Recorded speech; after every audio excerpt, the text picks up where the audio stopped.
Hello and welcome to this, our 104th live stream, striving for an inerrant live stream. Yeah, like that'll ever happen. So anyway, I hope you're having a great night, and thank you for joining us. This is our live stream, which we do every Friday, where we take your questions on ancient Egypt and the Bible.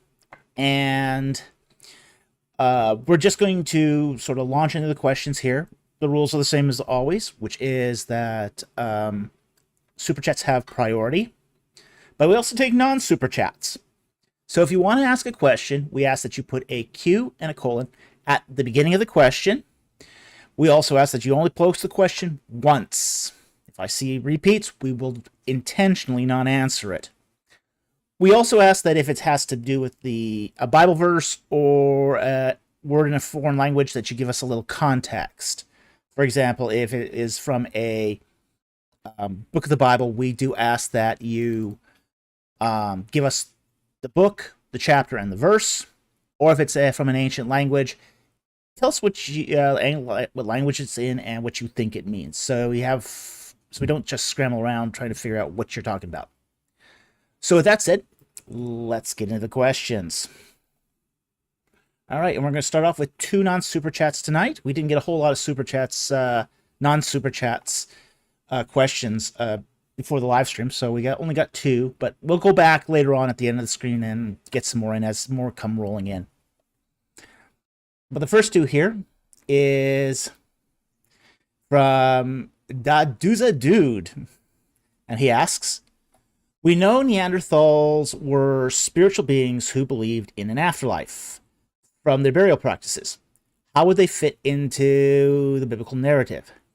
That's a great question.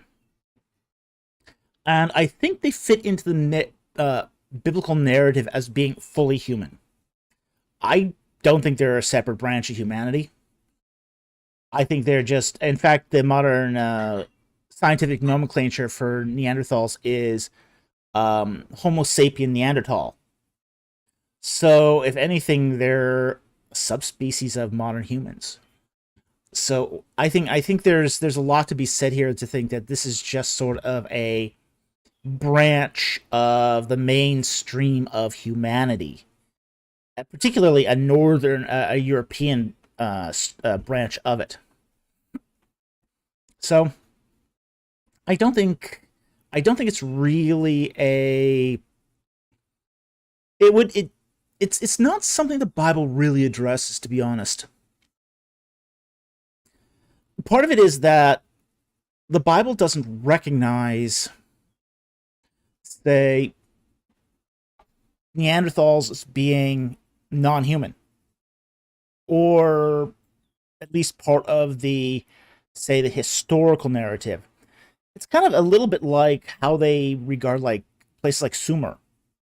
You know, these places that are sort of outside the main biblical story just don't get attention. It's not part of their world.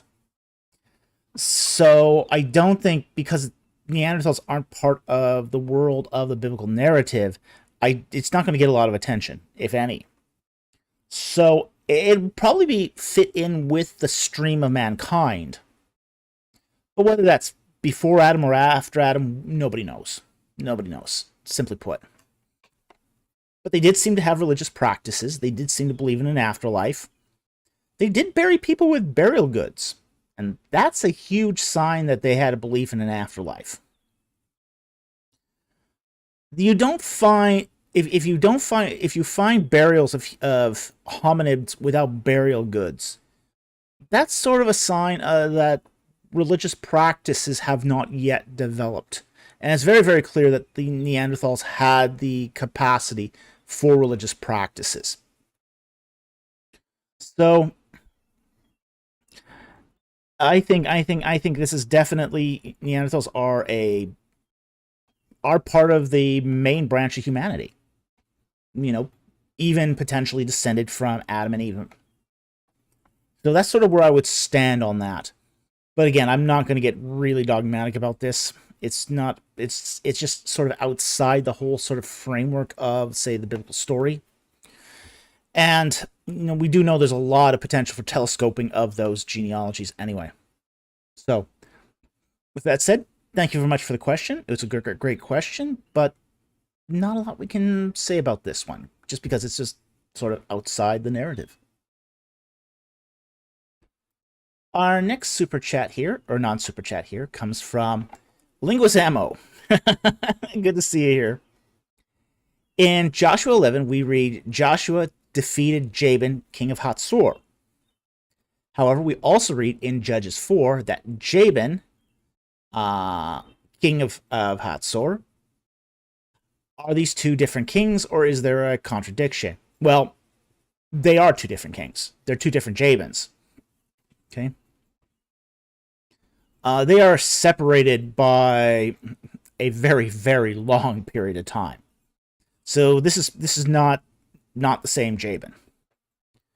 We do find that in, say, royal lines, the same name does repeat over and over and over again. Now, I know here he's got the winky face with the tongue sticking out. Yeah. He knows this is not a contradiction. He knows there's two different Jabins. But there's a lot of people who will say, this is, hey, you know, you can't have the same Jabin. You know, you can't have it. This is actually something, this is actually a really important point. Because we do get this in people, when people started to look at the Bible, especially when they start looking, you know, people who take a more skeptical approach to the biblical text, or maybe, you know, try to look for doublets, as in the case of the documentary hypothesis, where they will try to look for similar narratives. And the reuse of name is often one of those indicators of a doublet. Oh boy. Part of this comes out of our Western tradition. And really our Western tradition of fiction. We have a rule when we pick up a novel, okay? When we pick up a novel, we have this unwritten rule that when you open a novel, there will be no duplications in names. You won't find two Davids or two Johns or two Peters in a novel. Because we have this unwritten rule that one name, one character. But it's a rule of English fiction. History, of course, doesn't work that way. You can have 3 King Georges. You can have 6 King Georges. You can have 11 Ramses. People use the name over and over and over again. And this is names followed down genealogical and sometimes dynastic lines. So it wouldn't surprise me if there was more than one king at Hatzor that was named Jabin. And that's just because popular names tend to be reused. And, you know, we find this all over the place. You know, we find 2 Jeroboams. There's multiple Korahs. There's multiple Ephraims. You know, the Bible works this way, where the same names, just like in real life, there's more than one David. We tend to reuse. Our parents are not creative thinkers, okay? Our parents tend to reuse names. I know, that's shocking, you know?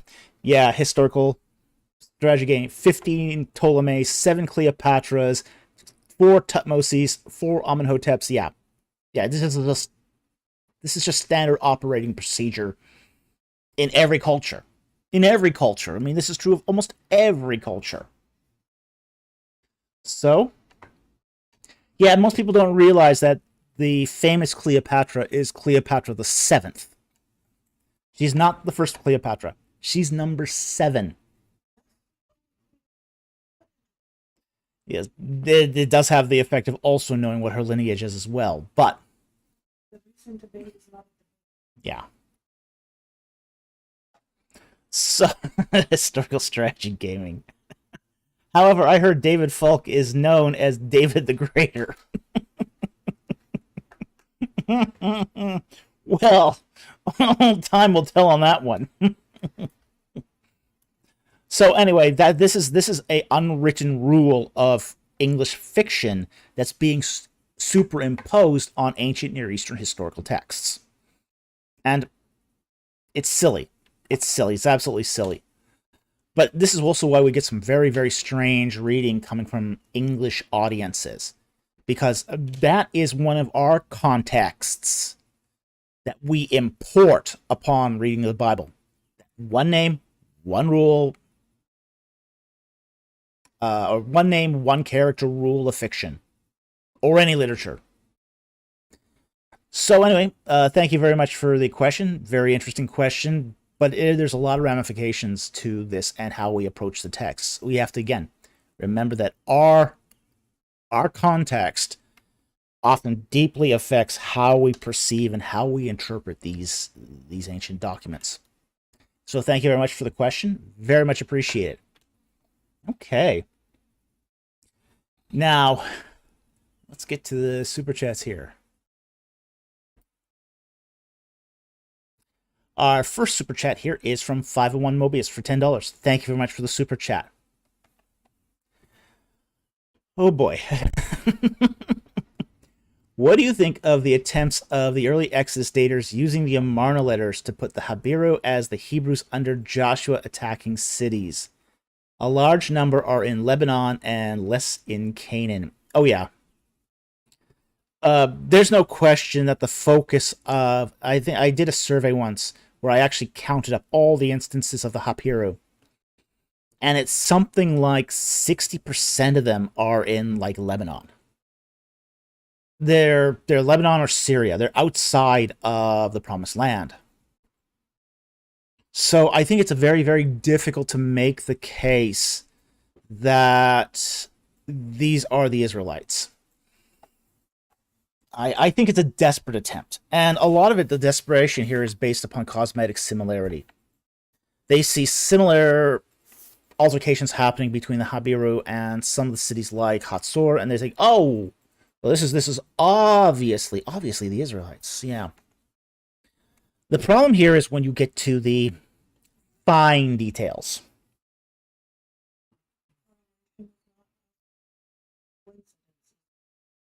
Yes. Correlation is not causation, and as my producer just said, neither is coincidence. So,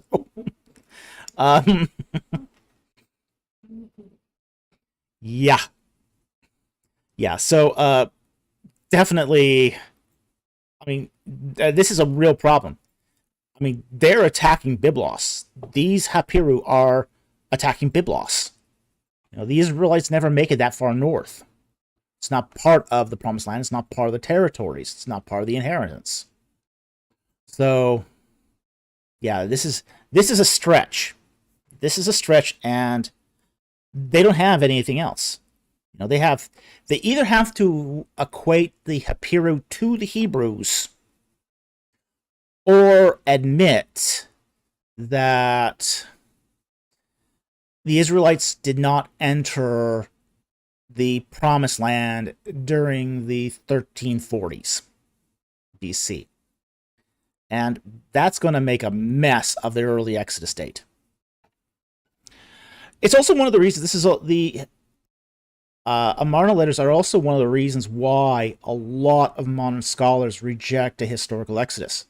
Of course, they too are thinking, oh, Exodus took place in 1446.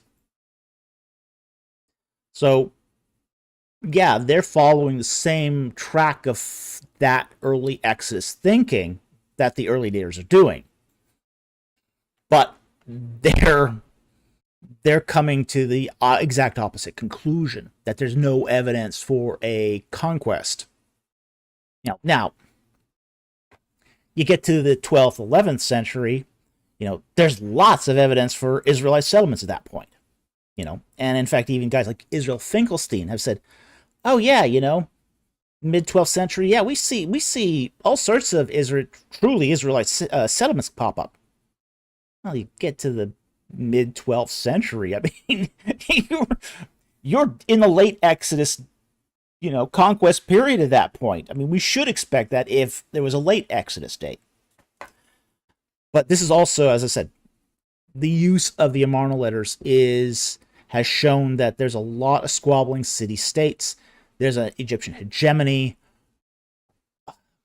A lot of these kings are named and have Canaanite names. And you have all those Habiru up in Byblos. It's a tough sell. It's a real tough sell to say that these are the Israelites. But it's all they've got. It's really all they've got. So they're going to double down on it, even if the details don't make any sense at all. So anyway, thank you very much for the super chat. I hope that helped, and very, very much appreciate it. Okay, the next super chat here is from Catfrack3 for $5. Thank you very much for the super chat. Thoughts on the ancient Near Eastern context of Deuteronomy 21:18-21. The punishment seems extreme on the surface level. All right, let's find out what exactly the punishment is that's being cited here. So, I go to Deuteronomy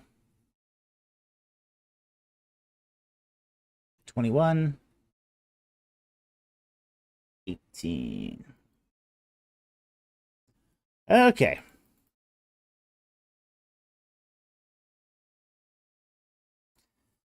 We'll start from verse 17 here, just for a little context. But he shall acknowledge the firstborn, the son of the unloved, by giving him a double portion of all that he has. For he is the beginning of his strength, to him belongs the right of the firstborn.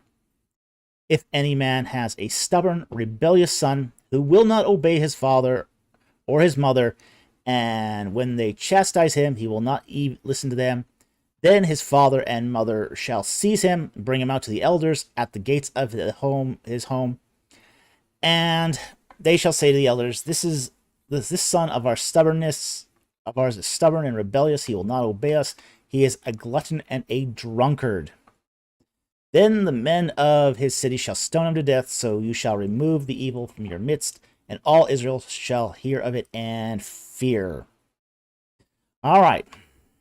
What's going on here? Okay. This is not saying to take your 6-year-old out to the city elders and say he's a glutton and a drunkard and go forth and stone him.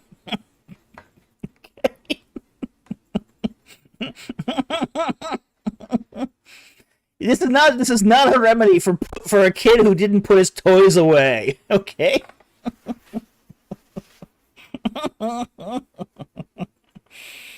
It just really really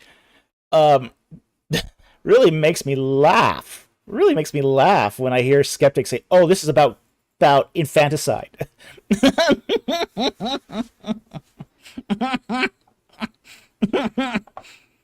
I mean, look, no 6-year-old is going to be an accomplished glutton and drunkard.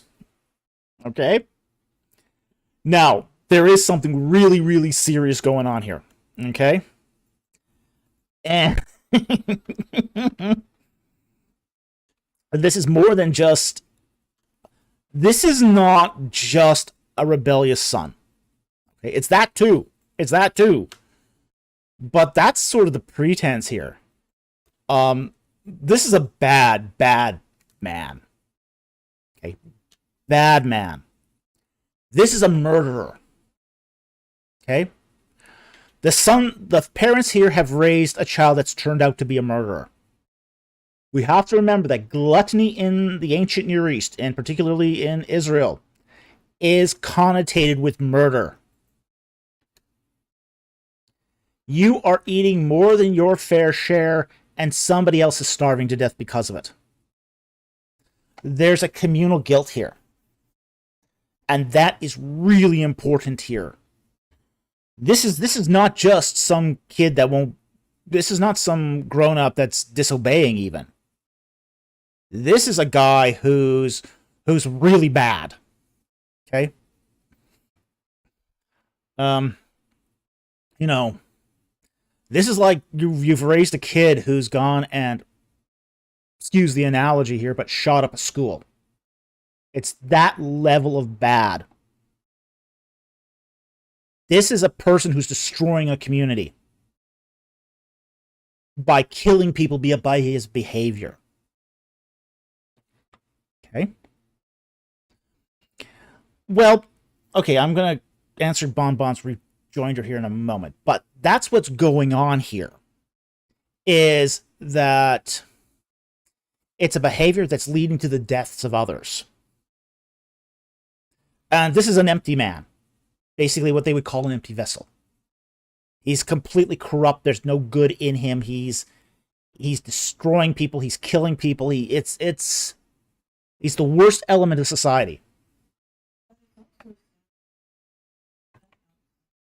Yeah. Basically, yeah. Basically, the parents are turning him in. That's what's going on here. This is not just that the parents are getting rid of a personal problem. They're seeing that this is a problem that's destroying the community at large, and he has turned them into the magistrate. And it's the magistrate here that's administering justice. Now, the elders of the city are free to say, what are you talking about, glutton and drunkard? This is an upstanding member of the community, and they can let him go. Okay?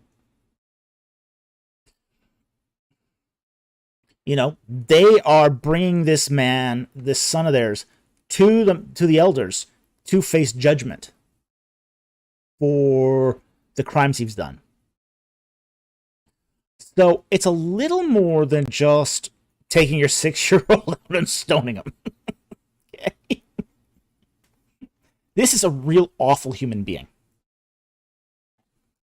And a lot of people miss that because they look at, say, you know, the stubborn and rebellious. And now we have to also even understand the word rebellious here. You know, this is a loaded term. This is a loaded term.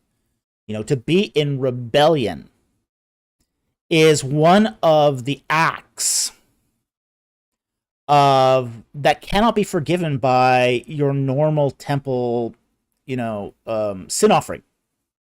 A sin offering in the temple or tabernacle cannot wash away rebellion. You know, then the implication here that he's not just rebellious to his parents, but to God as well. You know, rebellion can only be covered over at Yom Kippur. Only once a year. So this is a person in an active state of rebelling against God. And he's got behavior that's really, really injuring people. So there's a lot going on in this passage here that's just a little more than a kid who refuses to put his toys away. Okay?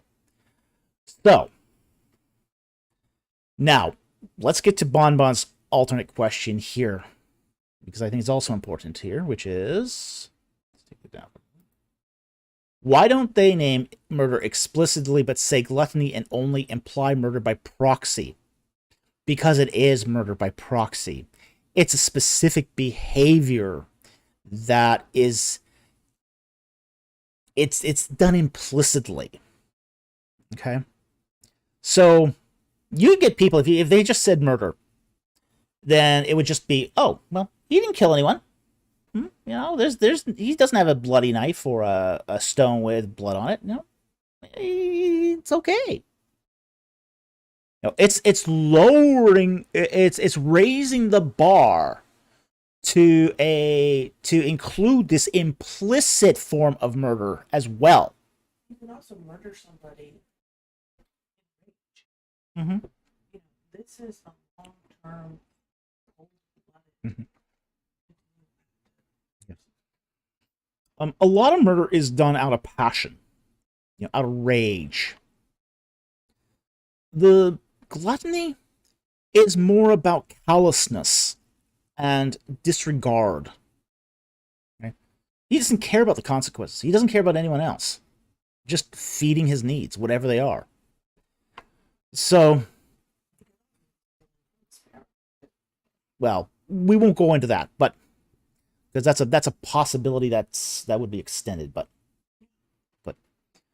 uh, but that's sort of the line here, is that this is a person who's hurting somebody by his carelessness, by his, well, we would say negligence.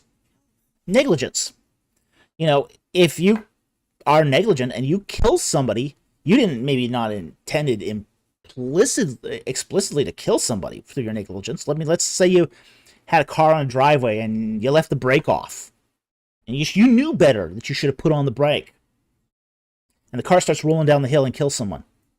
That's negligence. It's treated like a punishable a crime that's really serious and punishable by a lot of time in prison. And there's a good reason, because you didn't care enough to do your due diligence to prevent someone from getting hurt. Still serious crime. That's the sort of crime gluttony is.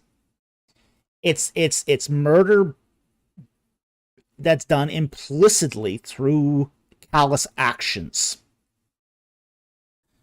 So anyway, I hope that answered your question, Cataphract 3. Thank you very much for the super chat. Really appreciate it. And it's an interesting passage, and as I say, often misunderstood, especially when they start talking about 6-year-olds getting drunk and gluttonous.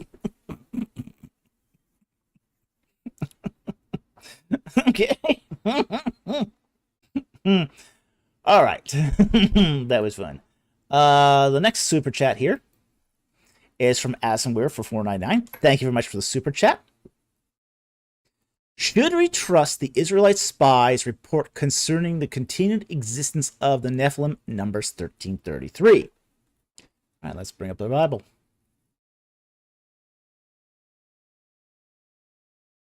Numbers 13, 33. Okay.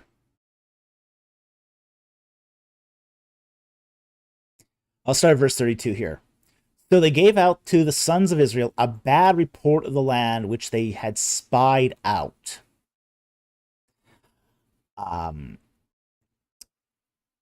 Saying, the land is through which we have gone in spying it out is a land that devours its inhabitants. All the people whom we saw in it are men of great size. There also we saw the Nephilim, sons of Anak, are part of the Nephilim, and that's an interpretive gloss. And we became like grasshoppers in our sight, in our own sight, and so we were in their sight. Okay. Now, the bad report. The emphasis here on bad. It's not raw. If it was just that, we could just say, okay, they gave a negative report. That's not what's being suggested here. The implication of this word is more along the lines of defamatory. Okay? So it's not that it's just a negative report. It's a defamatory report. So they're exaggerating. There's an element of exaggeration going on in this report. So getting that puts a little bit of context to this report. Okay? So they start the report. The land through which we have gone in spying it out is a land that devours its inhabitants. It eats up its inhabitants. Okay? Now we've got some fear going here. Good. There's nothing like a good scare. Okay? You go in a land and it's going to eat you alive. The very ground's going to open up and eat you up. Kind of like what happened to Korah. So, They have historical. yeah, they had historical precedents for the ground eating them up, but this is one of those cases where it's being exaggerated. We're told this, the scripture God had revealed to them that this was a land flowing with milk and honey. Okay, now, well, honey, goat's milk, but Land flowing with milk and honey nonetheless. But they're coming back and they're saying the exact opposite of what Yahweh said. And they said, it's going to devour you. It's going to eat you. And all the people whom we saw in it are men of great size. Now, that last bit was probably true. There were a number of inhabitants that were said to be of great size, and we do have some reports from the Egyptians that that was the case.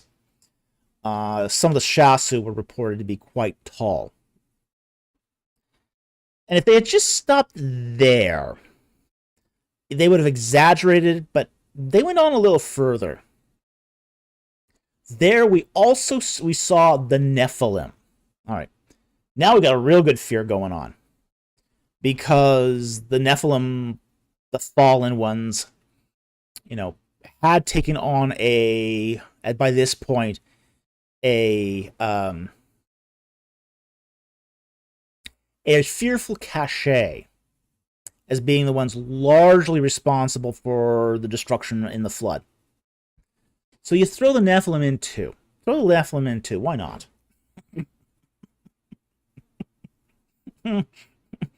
Some Shadow Riders, some tree ants, orcs. The land is covered in orcs. There's a big volcano in the middle of it.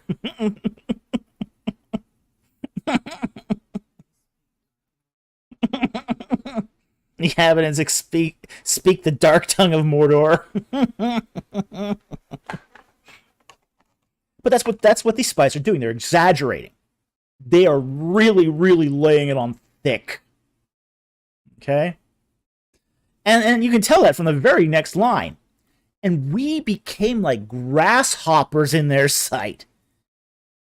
Grasshoppers? You're not just exaggerating just a little, huh? We're just little hobbits. You don't expect us to take the ring to Mordor?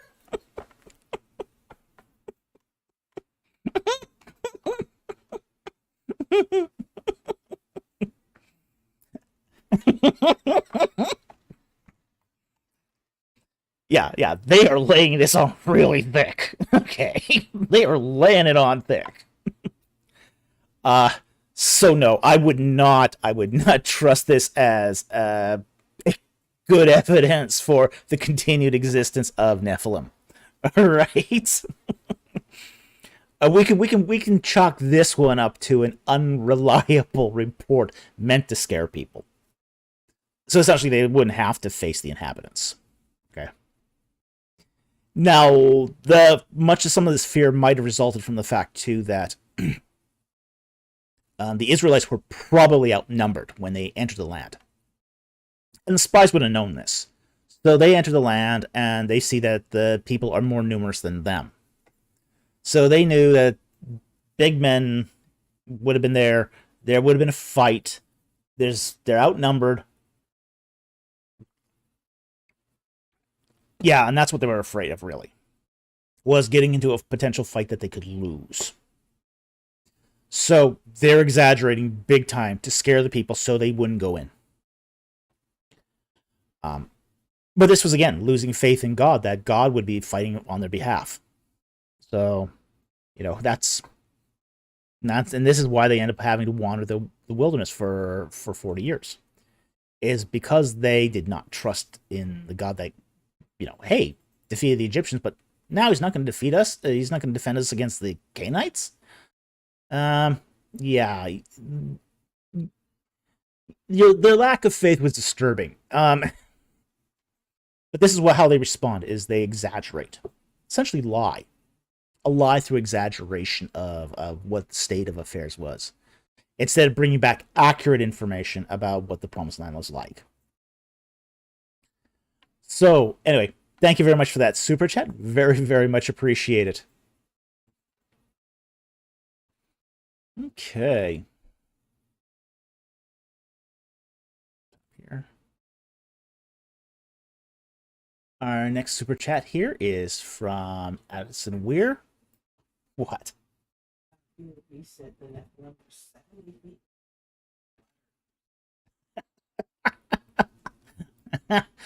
See if I can find that here.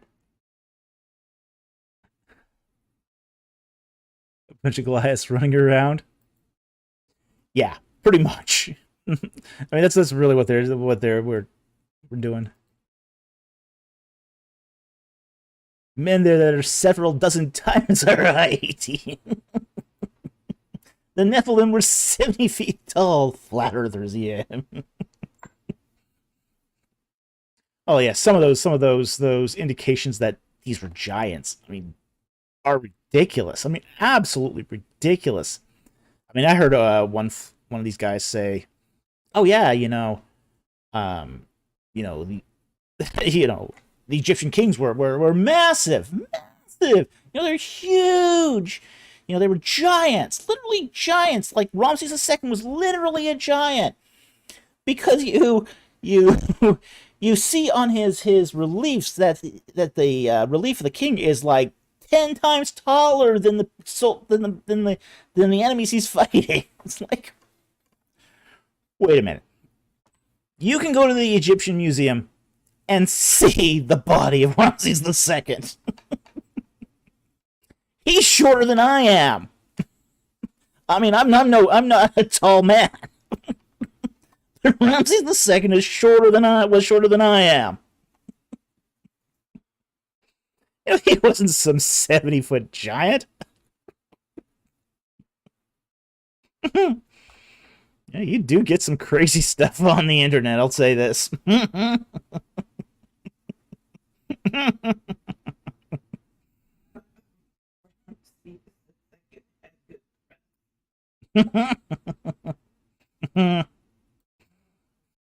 Yeah, I think he did have some good press. I mean, yeah, he was excellent on the spin.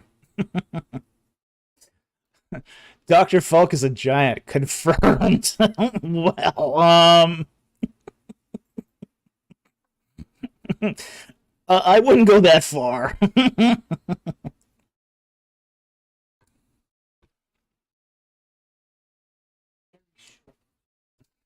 Yeah. Yeah, very short giant. 70 feet. Imagine the food and drink they would have had to consume to survive. Yeah, about like about 10 elephants worth of food. Yeah, absolutely. I mean, it just would have been unbelievable. Wow. But yeah, things get really strange in some of these internet groups because of stuff like this. I mean, really strange.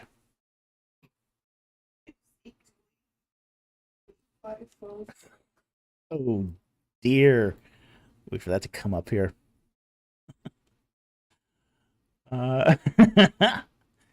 85 faux Falk. Hey, I'm not the friendly giant. Just warning you. Just straight up, I ain't the friendly giant.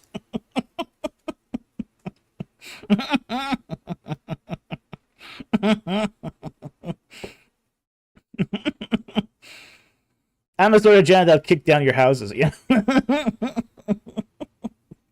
Just saying. That's more because I'm clumsy. To me, a 6'8" man is a giant. Yeah, I ain't 6'8". That's for sure. And neither was Ramses II. I'll tell you that.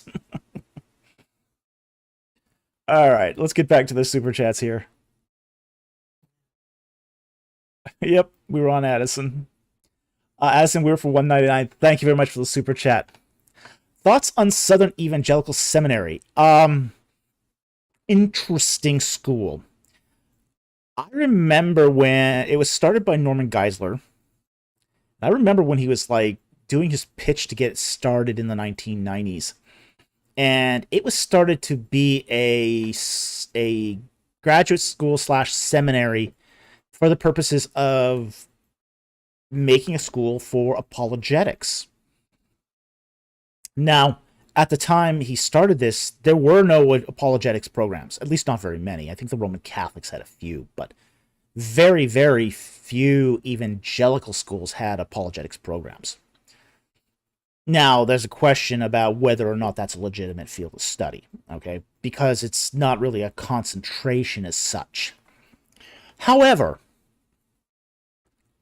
It has been taught by some very good people. It does tend to do its methodological approach down, say, Thomistic lines. So a lot of their approach to data, a lot of their approach to methodology is very Thomistic. Now, this has had some side effects too, which is that a lot of people who have studied at Southern Evangelical Seminary have ended up converting to Catholicism.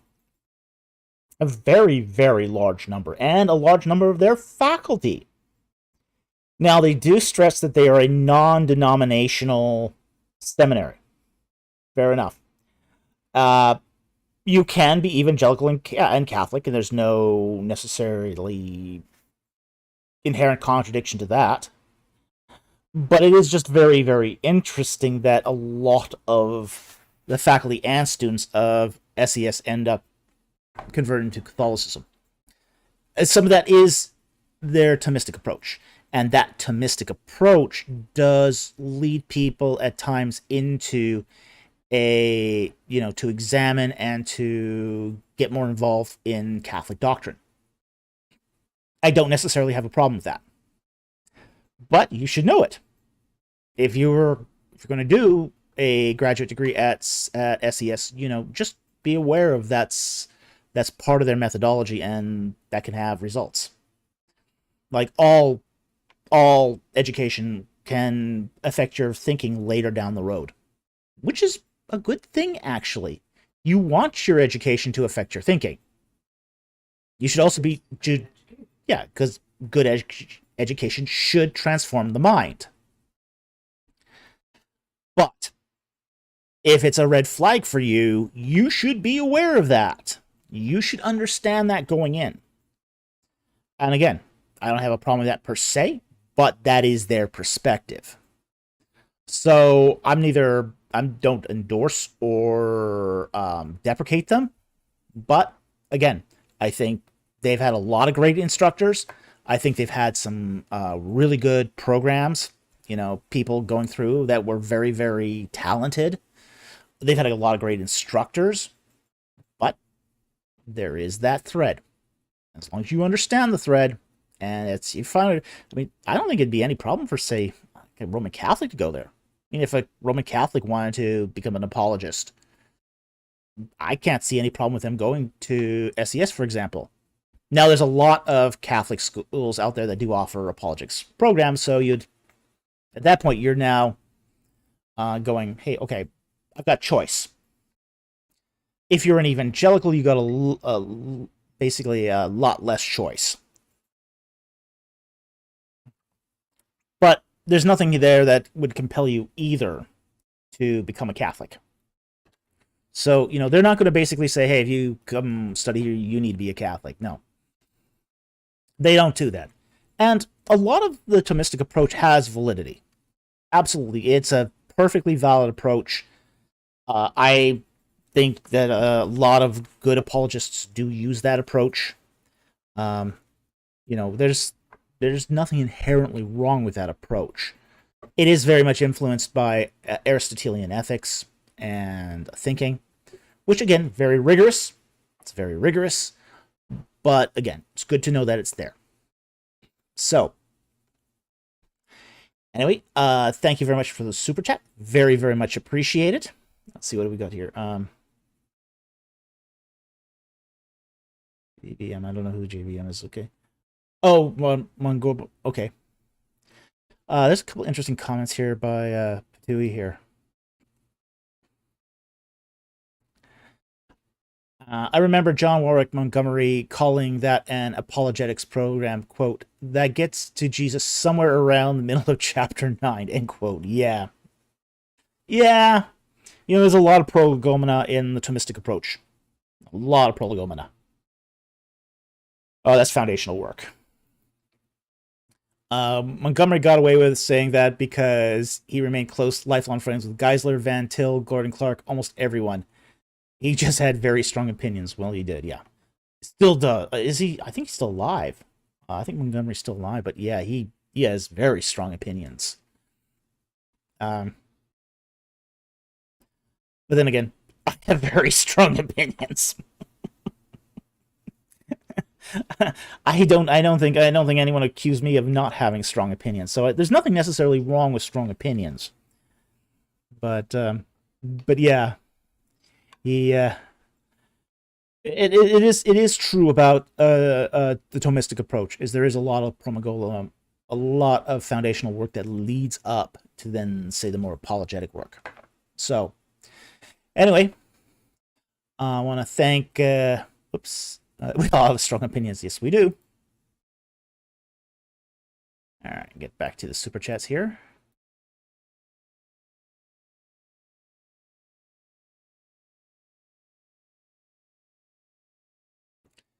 So anyway, I want to thank Addison Weir for that super chat, and those are my thoughts on Southern Evangelical Seminary. Addison Weir from 199. Thank you very much for the super chat. Thoughts on IP's most recent debate? Okay, haven't seen it. I know he's been doing a lot of debates right now with Muslim apologists, and I think this was part of his most. I think he did one on, say, was this the? I think this is the one on whether child marriage was okay. I did not watch that debate. I have been busy with paperwork. I've just been snowed this week with how do I say it? Doing my taxes. Thank you, Revenue Canada. So I haven't had the chance this week to do much of anything. I've barely kept up on, say, the comments on my YouTube channel. So that's been a chore this week. So I have not had a chance to catch up on the debate sphere. And frankly, IP even sent me a few direct messages this week, and I didn't even get back to him. I've been that busy. So, I mean, I've just been swamped. So, yeah, I have not had time for any of this stuff. So, anyway, thank you very much for the super chat, but I can't really comment on the debate I haven't seen. Yeah, it's on the list of things to do, but so is a lot of things. Ass and Weird for 199. Thank you very much for the super chat. Why were the pyramids built by monkeys? It was sound foxes. I keep telling you, sound foxes. Was it the sound foxes that were on strike? Okay. I don't know. I'm still more prone to believe the sound foxes on this one. Although baboons. Now they could have worked on the pyramids. They've got a shrill voice. They could have had that hypersonic, sound baboons. Get them going on the pyramids. another wasted debate. I don't know. It's definitely those sound foxes. Yep, sound foxes for the win. So anyway, thank you very much for the super chat. Very much appreciate it.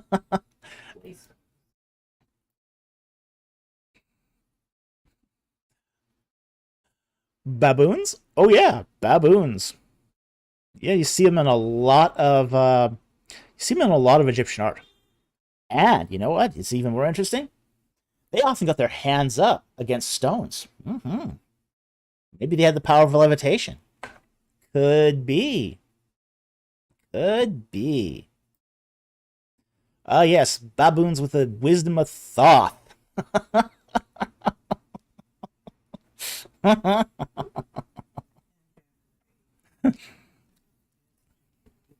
Okay.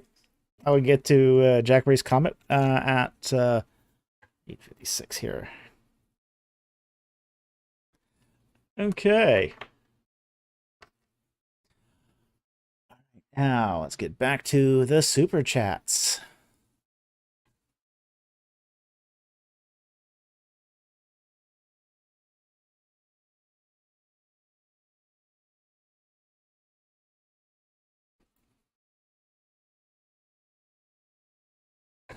Okay, so we've dealt with the monkeys here. All right, on a more somber note here. Destiny Knight for $49.99. Thank you very much for that very generous super chat. Dr. Falk, I want to ask you and everyone here could pray for my mother, Joanne. Absolutely. Yeah, we'll pray for her. Yesterday, she had a brain aneurysm and is in a very rough situation. Thank you for all you do, and God bless. Well, God bless you too. Well, let's take a moment here and pray for Joanne, okay?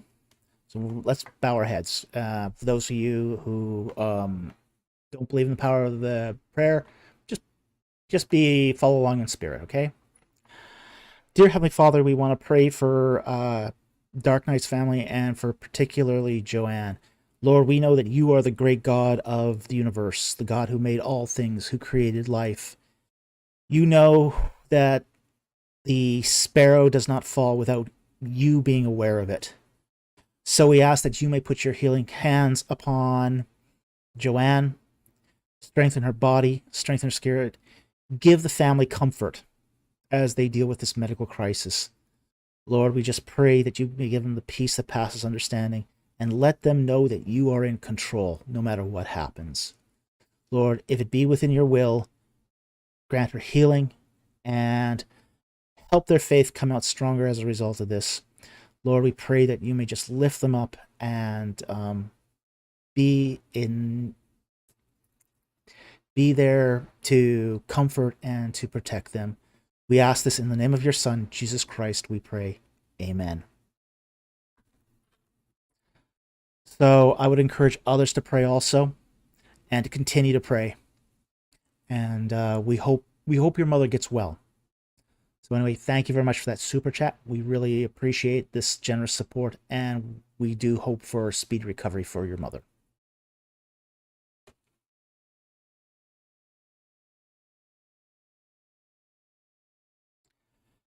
BJJ Nut for $5. Thank you very much for the super chat. Hi, Doc. Would you ever consider a popcorn review on Expedition Bible's YouTube video, Exodus Pharaoh Explained for Us? Keep fighting the good fight. Well, maybe. You know, here's the thing. Almost all our popcorn reviews come from people who have suggested videos. We very rarely take it on our own initiative to choose a video to do a popcorn review. Most of the time, people have made suggestions, and then we'll screen it and we'll say, okay, yeah, this fits with the popcorn, reviews that we do, or it doesn't, and we move on to something else. But they almost all come from user suggestions. Very rarely do we do a video at all that doesn't come from a user suggestion. So, yeah, we'll definitely consider it, and we'll give it a look, and we'll see if it's appropriate, and if it is, we'll move forward with that. So, again, no guarantees. The popcorn keeps its own counsel on what it decides ultimately, but we do consider it, and we consider all the suggestions. Now, someone asked last week, how do you leave a suggestion? It's very, very simple. Put it in the comments. Don't put it in the live stream. Put it in the comments after the videos are done. The live stream's done. There's comments below that you can add your, after show comments to. So if you have a suggestion for a popcorn review, put it in those comments. And I do read all the comments. So at least all except for some of the sub comments. Those get a little out of hand, and I don't get notifications for all those. But if it's a top level comment, I will see it. So anyway, thank you very much for the super chat. Very, very much appreciated.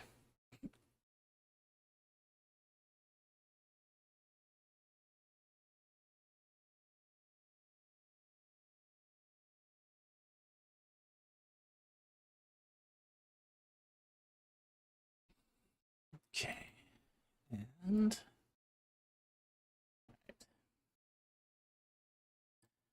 Billy Ningen here for $5. Thank you very much for the super chat. I feel like a lot more churches should invite Dr. Falk to come and speak. I'm sure your scholarship will strengthen many, both in faith and reason. Ooh. I used to speak a lot more at churches. Prior to the pandemic. Prior to the pandemic, I'd get an invitation to speak at a church probably once every 6 months. But since the pandemic, very few churches are inviting people out to speak. I do speak at churches. Uh, I've done it frequently. So, I really enjoy speaking at the local church level. But I don't get very many invites anymore. It's just not something people do generally. So, I'm always open to it. Always open to it. So, but there has to be also the thing too that you kind of got to pay my way because I don't have the pockets to fund myself to go speak in churches. Okay, so you have to understand that those churches would have to pony up the cash to pay for the air flights and the meals and that sort of thing, just because I don't have the financial pockets. You'd be very happy to do the 3 days.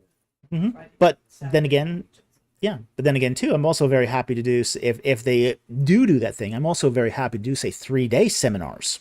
Where I'll take like a Friday, Saturday, or Sunday, or probably more typically a Sunday, Monday, or Tuesday, and come out and give a 3-day seminar too. So I'm also very happy to do that. But that's one of those things where it's just that's going to depend on what the church wants and what they can afford to.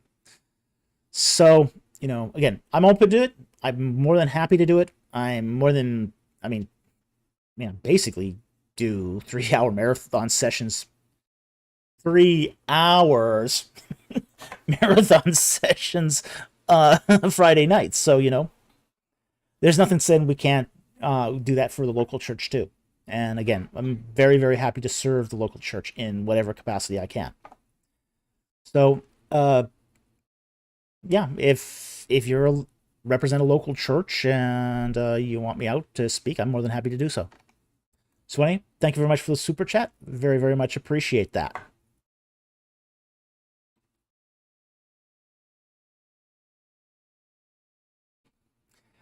Angel WVM for $10. Thank you very much for the super chat. Hi, Dr. Falk. You said Hebrews were more of a class distinction. How do the Israelite language and writings come to be called Hebrew? Thank you for all your help. Okay, now it's a class distinction from the term Habiru or Apiru.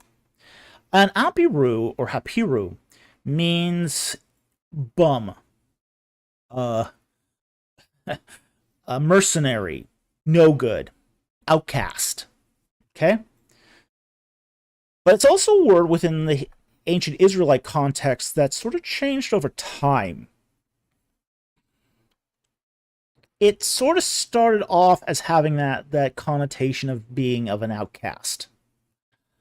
But it also, during the Iron Age, started to be more associated with language. So it became more of that. They started calling themselves Hebrew and calling their language Hebrew. So that's how the language became associated with it, is because they developed a distinct dialect of Semitic language that ended up being connotated with basically how they spoke. So this was just one of those developments that happened over time.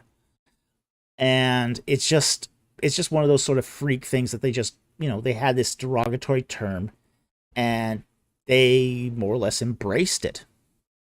And it is very true that a lot of Israelites were not city dwellers.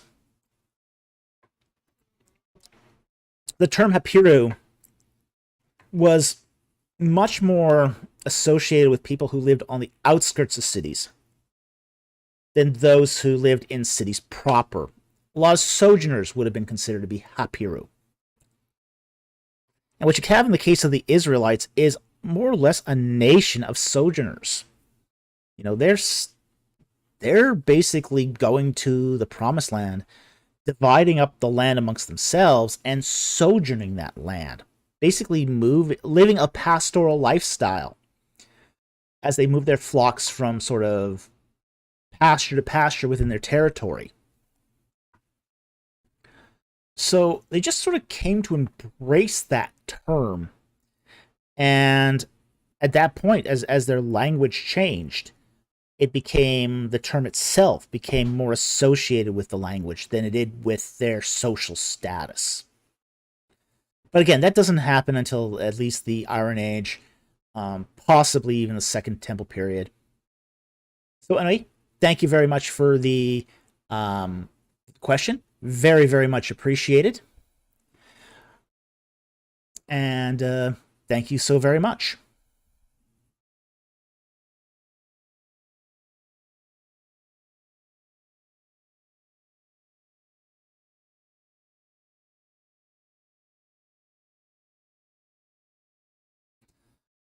Okay. Our next question here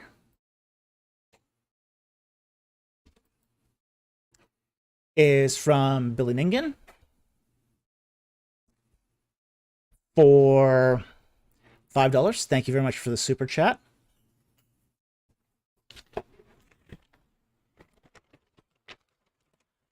Let's see here.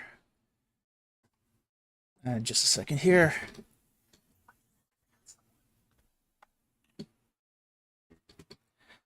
Okay. Billy says, Dr. Falk, do you agree or disagree wholly or in part with this statement? There was no Western civilization without the ancient Near East. Ooh. I would say I would disagree. At least partially disagree. It is true that without the ancient Near East, a lot of what the Western civilization developed into would have never happened. But it's also true that they had a civilization of their own without that ancient Near Eastern influence. Especially in, say, when you start getting into, like, Northern Europe. So, yeah, I mean, it wasn't a particularly refined civilization, and it was certainly not without its barbaric side, but it was a civilization. And part of this comes from how loosely the term civilization is defined. So, you've got a civilization is essentially any sort of group of people that is changing nature as such. It's a very broad term. So you get a bunch of tribes out in the middle of nowhere making pots. That's civilization. So it's a very, very broad term as used by anthropologists. So there would have been a Western civilization. It probably wouldn't have turned out like it did today. But it would have turned out into something. Who knows what, though. So let's say the whole, ancient Near East fell into the Black Sea. You'd still have an Eastern civilization. You'd still have a Western civilization. You wouldn't have any of the ancient Near East, but you'd still have these contrasting civilizations, and they would have developed into something else.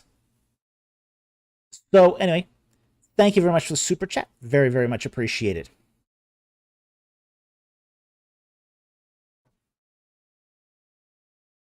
Okay, the next super chat here is from,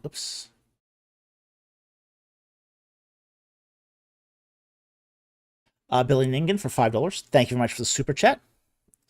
Why do some Christians, especially North America, read modern geopolitics into the Bible and claim it to be a prophecy? Gog and Magog, for example.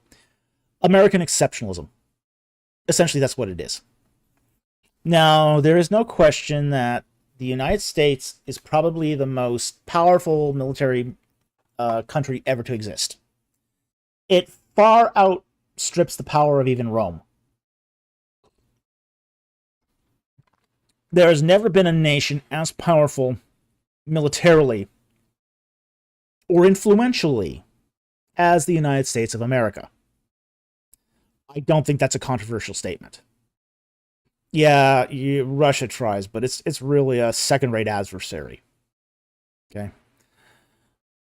The fact is that when you see the military on full, the U.S. doesn't put the capabilities of its military on full display at like air shows. Those are both basically um, tourist events. Right? Tourist events. I saw just right after 9/11. I was driving out in the Nevada desert, and I saw some F-18s doing some strike exercises. Wow, what I saw that day, I'll never forget. Now, this is just a fourth generation fighter jet. This is not a fifth generation or even a sixth. This is a fourth generation fighter jet. What I saw that day scared the stuffings out of me. I've never seen that much power put on display for a training exercise. Okay.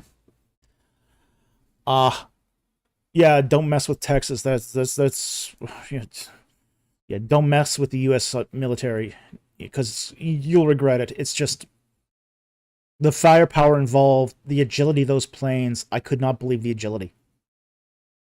I mean, it did a 45-degree angle at the base of a cliffside, dropped a load right at the base of the cliff, and did just turned up on a dime and shot straight up. I could not believe it. It seriously looked like it was going to crash right in the base of that cliff. But dang, just came so close. It was just, how could it? It just boggled my mind how a plane could even do that. And again, it's an F-18. This was an F-18. This wasn't an F-22. This was an F-18. That was terrifying to watch. Could not believe it. Could not believe what I was watching. So yeah, there's a lot behind the idea that America is powerful. And there's a lot, I mean, there is this idea that, Americans pick themselves up by the bootstraps. And Americans do try to be movers and shakers. They are influential in the world economy. I mean, most of the money in the world is controlled by the United States. Most of the military of the world is controlled by the United States. It's got a huge population. It's got 300 million people. Russia's compared to the United States. I mean, I used to get a laugh. I used to get a laugh out of this when I lived in England. Where these guys in England are going, "Oh yeah, us British, the England, the United Kingdom is equal to the United States in all ways." I went, "What? Are you crazy? You're a tiny little island with 20% of the population of the United States."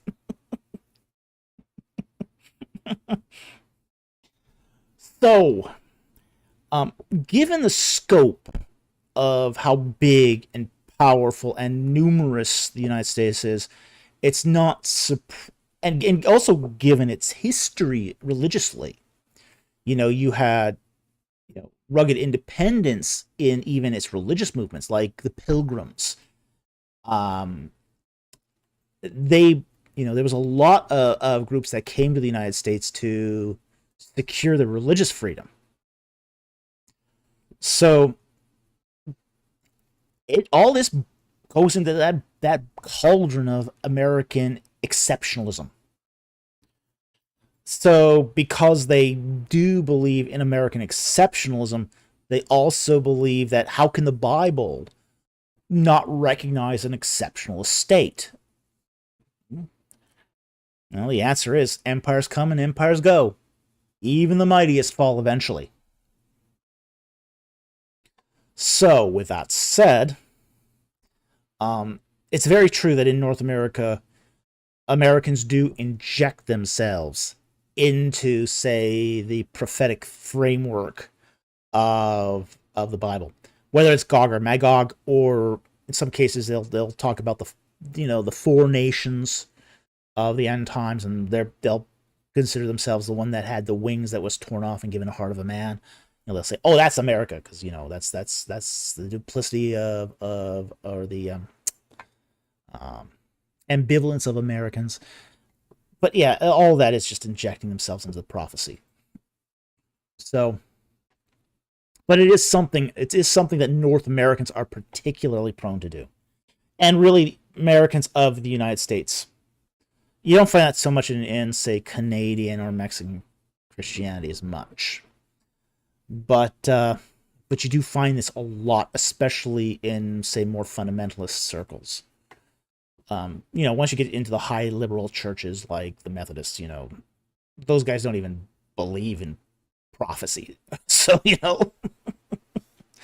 either that or they're amillennialists that don't think there's going to be any or full preterists, and they don't believe in anything that's going to come to pass anyway. So, it is something that happens to be more along, say, very conservative sects of Christianity anyway. So anyway, thank you very much for that super chat. Very much appreciated, and I hope that helps to explain it. Okay, Mr. Rich B.O.B. for $5. Thank you very much. And he squeezes in here 3 questions. Okay. 1. Top Exodus commentaries. 2. Why do only the Levites seem to have Egyptian names? And 3. What aspects of biblical studies do you wish you knew more about? Okay.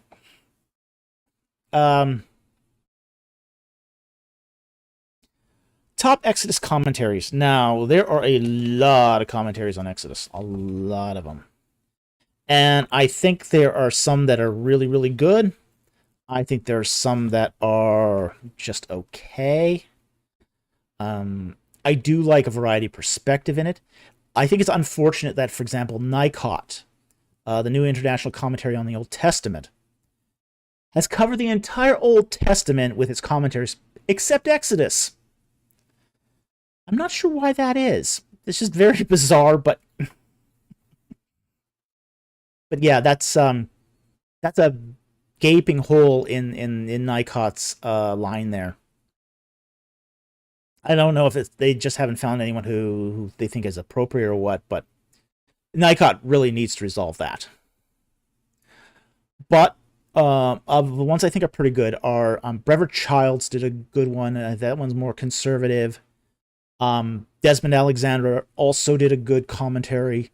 On the liberal side, I'd go with Walter Brueggemann. It's the Hermeneia commentary. It's very good. It is liberal, though. It is on that liberal spectrum, but Brueggemann is a very, very good commentator. So, you could also go with, say, if you want, say, another alternate liberal perspectives too, you can go with Peter Enns' commentary as well as William Prop's commentary. I would probably prefer Prop over Enns, but Prop is not without his problems too. So generally, I when I want to go, my liberal go-to source here is Brueggemann. So that's who I'd recommend. I'd recommend Childs, Alexander, and Brueggemann. So anyway, that should give you at least a foundation for some Exodus commentaries. Again, I think there's some...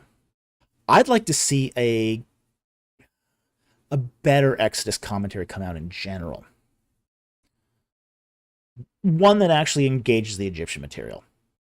In all honesty, most of them will not engage the Egyptian material. So I think that's a glaring oversight. The big dirty secret of commentaries is that commentaries are essentially quoting each other's commentaries. So they're really... You're not getting a lot of good, fresh, new information out of most commentaries. So I would like to see one that takes a new data-driven approach to the whole question of Exodus. So, anyway, thank you very much for that question. Now, why do only Levites seem to have Egyptian names? Well, many Levites were also priests in the Temple of Baal. Because they were priests in the Temple of Baal, they were part of that strata of society where they were intermarrying with Egyptians. So they weren't farmers. Many Levites were actual in the priestly caste. Because they were in the priestly caste, they were eligible for marriage with other priestly castes. And because of that, they named their children after Egyptians, using Egyptian names. So that's why we find that, well, especially among Levites. And this is why we also don't find it so much in other tribes, because other tribes were not invited to the priestly party. So anyway, that's the answer to the question why we find it amongst the Levites, but not so much. We do find some. Okay, it's not true that they're only among the Levites. We do find that there are some Egyptian names also among, say, other tribal, in some of the other tribes as well. It's just that the Levites have more than their fair share of Egyptian names. But that's the reason why, is they're intermarrying with Egyptians. And finally, what aspects of biblical studies do you wish you knew more about? I'd like to know a little more about some of the more current strains of scholarship. To do that, you need time to read the latest books. And I'm overwhelmed. Honestly, I don't have the time to do as much reading as I'd like. So basically, the cutting edge stuff.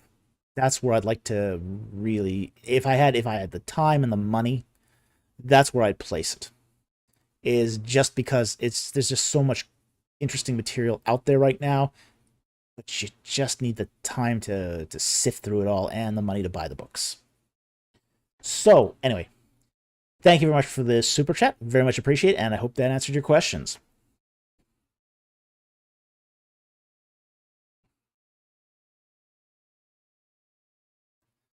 JP for $2. Thank you very much for the super chat. Thoughts on the new perspective of Paul? Ooh, okay. There's it's been a long time since I looked at the new perspective of Paul. So if I don't get this completely right, don't hold it against me, because it's been a long time since I looked at this. I mean, it's been seminary since I looked at this. I mean, that was back in 2009. It's probably the last time I looked at that. So, we're talking a long time ago. Okay, so it's been a long time since I looked at this. Now, from what I remember, my memory is not the greatest, so again, take what I'm about to say with the proverbial grain of salt, because I might be misremembering this. So I'm going completely off of my rote memory here. And again, it's not an area I'm particularly that interested in. So, but as I recall, the new perspective on Paul is that Paul was essentially creating his new religion here off a sort of the legacy of Jesus Christ. But that Paul is creating Christianity here. Not just that he is doubling down on the Christianity, but he's actually inventing it. And he's inventing it with a sort of the idea of covenant community. That people are being part of invited into a covenant community through the work of Jesus Christ.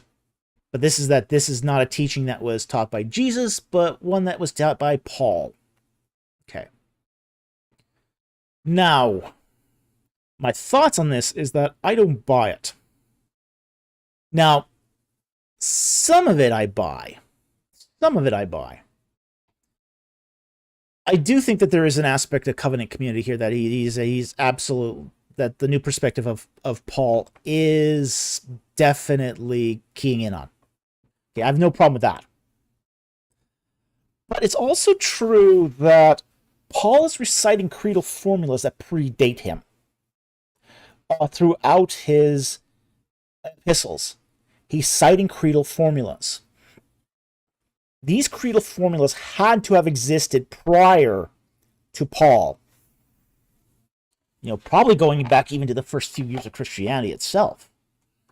So then that sort of raises the question of how much did Paul really invent here? If he is citing creedal formulas all over the place, it's just like, okay, you're citing creedal formulas, you're basically taking the perspective that's already in, say, the religious pool. And so it does raise the question of how much of this is actually being invented by Paul, and how much already predates him, and he's just amplifying on it, basically doubling down on what's already there. So, I got some concerns over the new perspective. As I say, I don't think he's making it this new religion out of whole cloth. It would be very strange if he did that anyway, because frankly, most religions don't start out of whole cloth. They're basically a expansion or a supplement or a distortion of a previous religion. So I think the new perspective on Paul has to more or less come to terms with the idea of, say, the development of religions. And there's been a lot of scholarship done on that. And I think there's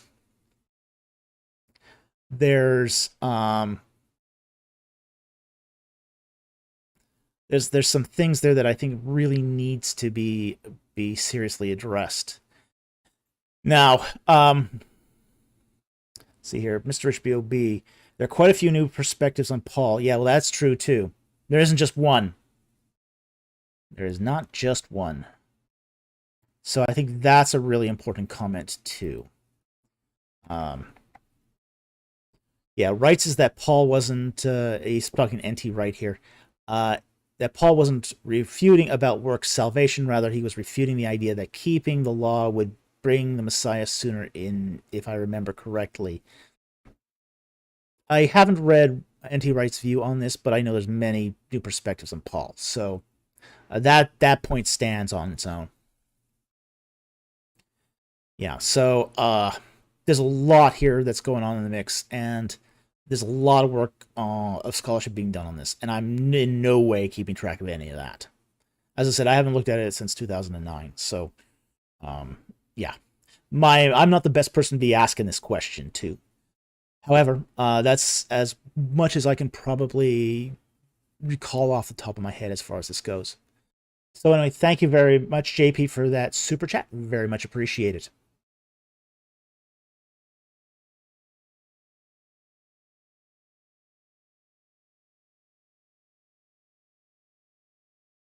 Okay.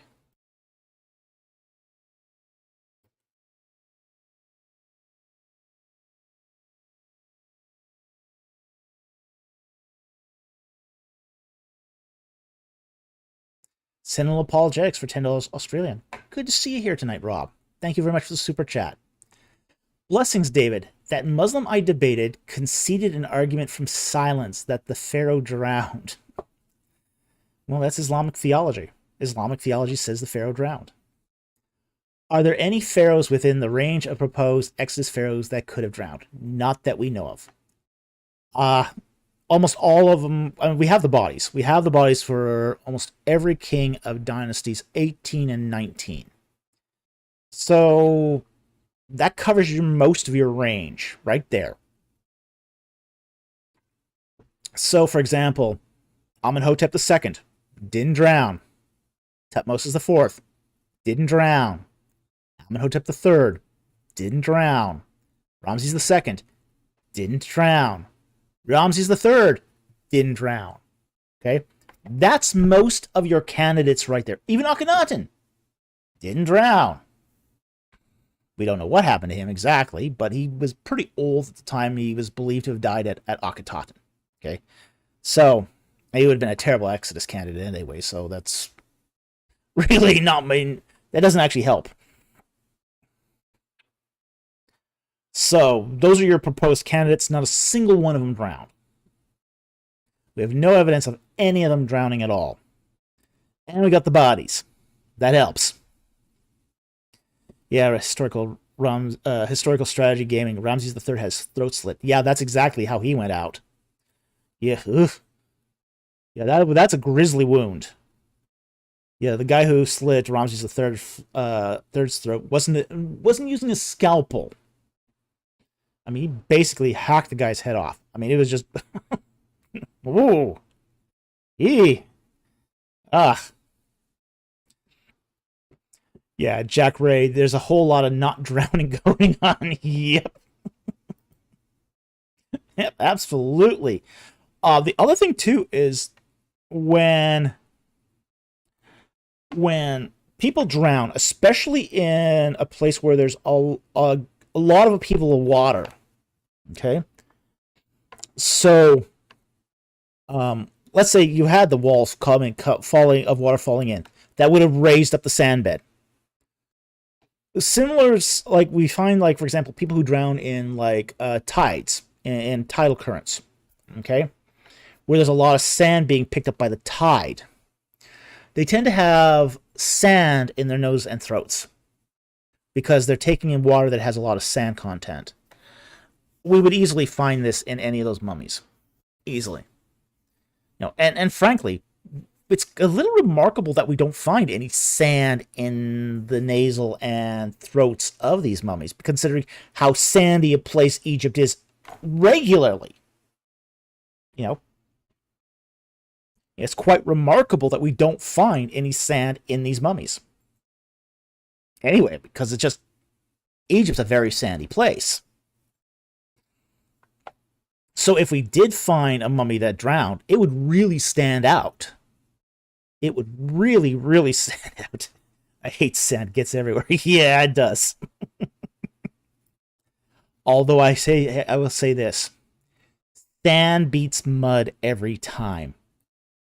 If you're an archaeologist, oh, sand is beautiful.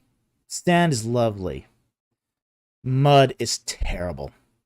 It's one of the reasons why I never did any sort of digs over in Canaan and in Israel, because you end up having to dig in a lot of mud, and that is just awful. It's really unpleasant to dig in mud. Digging in sand, you just brush it away, you shovel it. You know, it's dry, it feels clean. But you dig in mud, ugh. Or even worse. There's worse than that, even though. Like in Jordan, where occasionally you'll find some sites that have a high tar content. Tar is worse. Yeah, tar is the worst. Absolutely the worst. The people who have to do, say, paleontology at the La Brea tar pits know this very well. Which is, like, for example, they'll get a skeleton that's covered in tar, and they're taking like solvents like naphthalene and just removing the tar layer by layer, and it stinks, it's toxic, it smells bad, it's just awful. And then you really don't get a lot of nice stuff out of it. So tar's worse. You know, on that sort of progression, you know, you want to stay as dry as you can. So digging in sand is lovely. Mud less so. Tar even less so. So terrible. So anyway, what were we here? We're on that super chat.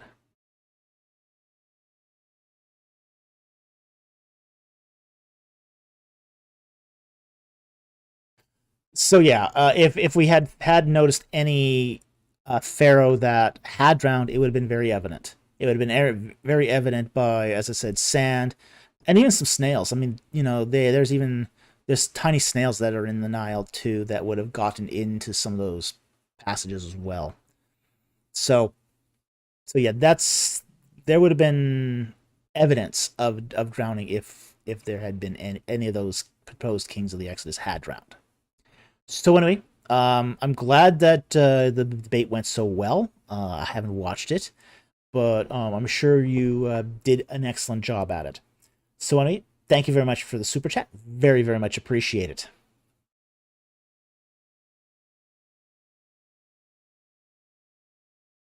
Send all Apologetics for $5 Australian. Thank you very much for the super chat. Also, thoughts on Maurice Bucale, the French doctor in the 1970s who supposedly analyzed Ramses II as having drowned. Is he like Ron Wyatt? Yes, he is. Yeah, there is no evidence at all that Ramses II drowned. And Bucale, is in the same sort of boat here as Ron Wyatt. He was looking for the results he found.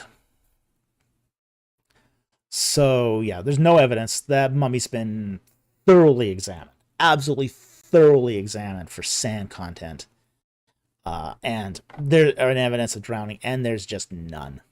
There's absolutely no evidence on the mummy of Ramses II that he drowned. So yeah, fraud Wyatt indeed. But a lot of people got on that train, so.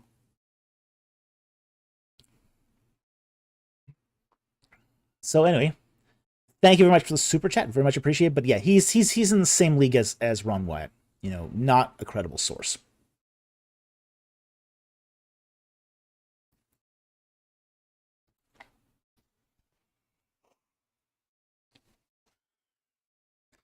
Okay, and let's see here.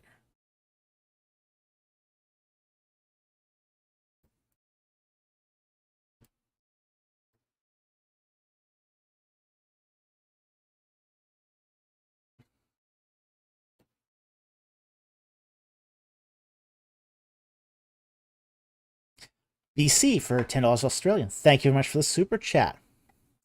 And he says, Christ was sinless, yet we are told all humans are born with sin. Was Christ exempt from this because he did not have a human father, and therefore he was not paternally descended from sinful Adam? Well, that would be Paul's explanation of this, is that through one man, sin came into the world, and Christ is the second Adam. He's born without sin. He is born of a virgin. So there's a theological imperative there that sort of undergirds the virgin birth, the virgin conception. So, but yes, Christ would have been exempt. He would not have been in that fallen state where he would have been born with sin. Now, we also have to understand what we mean by born with sin, too, because I think that's kind of important as well. It's not the idea that humans have automatically sinned at birth. It's not that. It's more that they carry the debt of sin. Okay?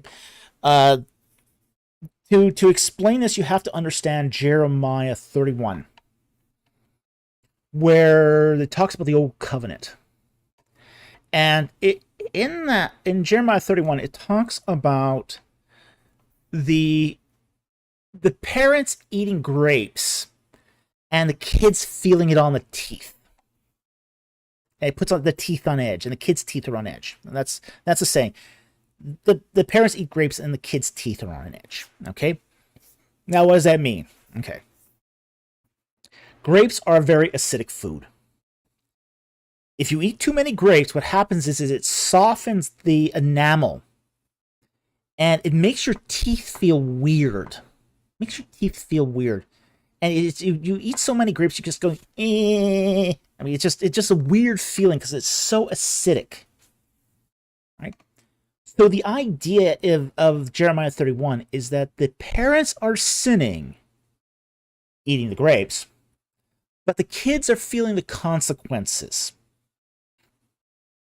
Now, this is Old Covenant. This is Old Covenant original sin. It's the idea that the kid is culpable been responsible for the sins of their parents. And their parents are culpable for their parents' sins. And their father is culpable for his father's sins, going all the way back to Adam. That's a lot of sin to be culpable for. A lot.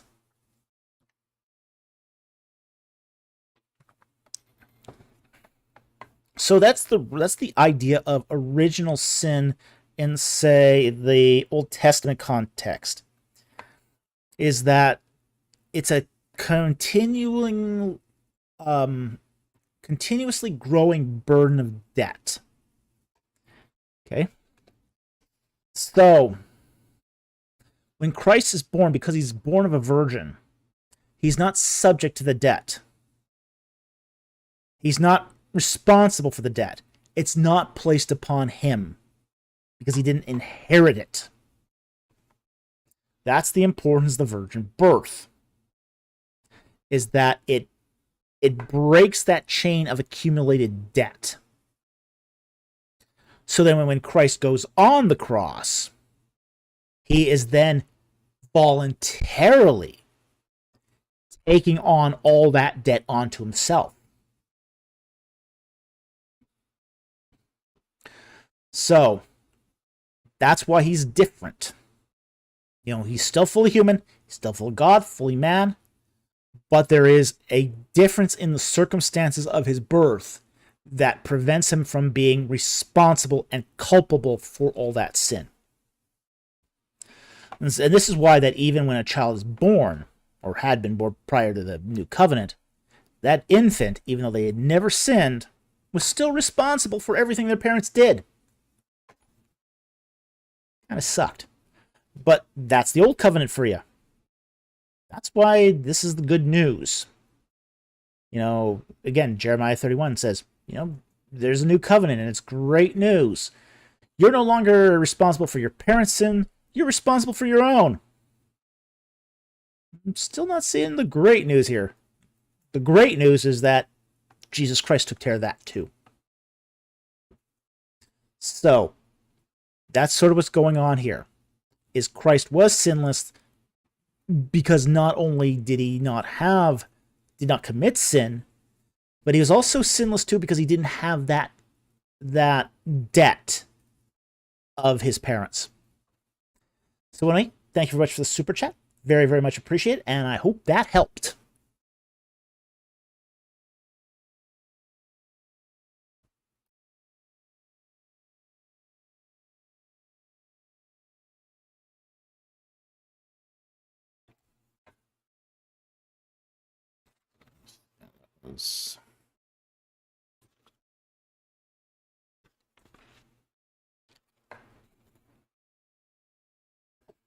Where was that now?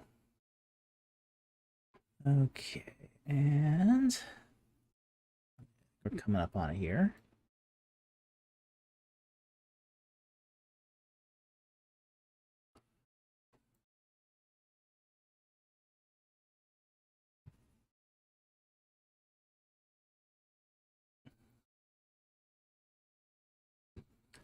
I know we're around the Jack Ray one here. There it is. Okay, Jack Ray. Let's need to do a quick email check here. Thank you very much to Jack Ray for donating $100. We really, really appreciate it. Thank you so very much. Your generosity really helps this channel, and we so very much appreciate it. And he said earlier, let's see if I can find that here. I gotta send more of that, which makes your taxes interesting. Actually, honestly, gifts like yours, because I'm not going through the YouTube. They're going directly to Patreon as gifts, are considered to be tax-free. So they don't even get included on taxes. And the reason why, because gifts in Canada are not taxable. In the case of, say, YouTube and super chats here, because a super chat is a quid pro quo situation, people give something to get attention, and with an expectation of an answer, a question, or comment, those are taxable. But ironically, straight up gifts that have no expectation of a return are not taxable. So actually, you simplify my taxes. You don't make them worse, and I very, very much appreciate that, because, well, there's been a lot of situations that this tax year that have been not exactly the funnest use of my time. So anyway, I want to thank you very much for that gift. We really, really appreciate it, and we thank you so much for your support. So very much appreciate this. Linguist Ammo for $5. Thank you very much for the super chat. Great to see you as always. Teach Biblical Hebrew tomorrow. Awesome.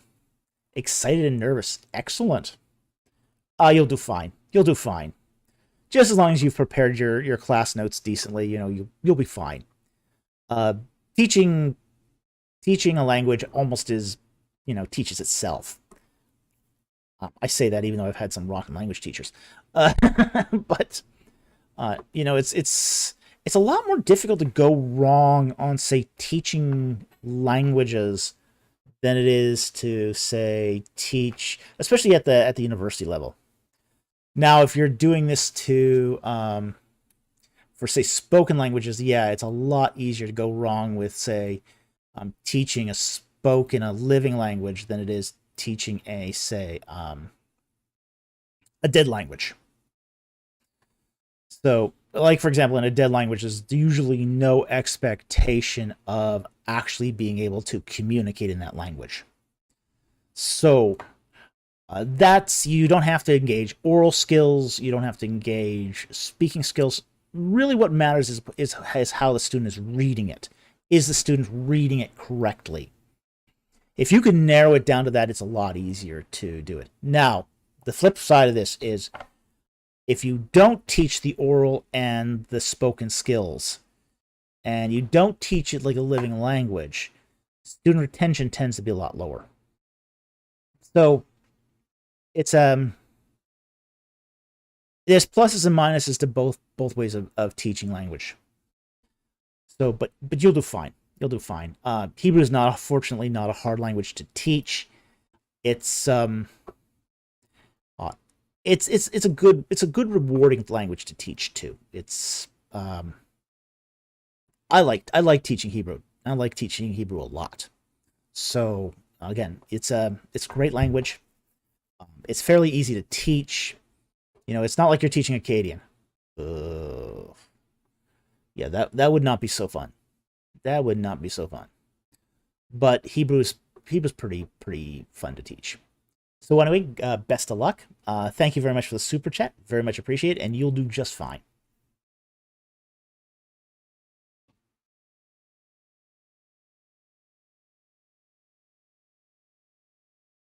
Send Apologetics for $2 Australian. Thank you very much for the super chat.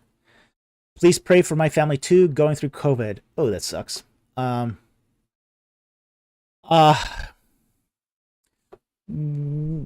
We seem to be over the worst of the COVID stuff here. Thank God.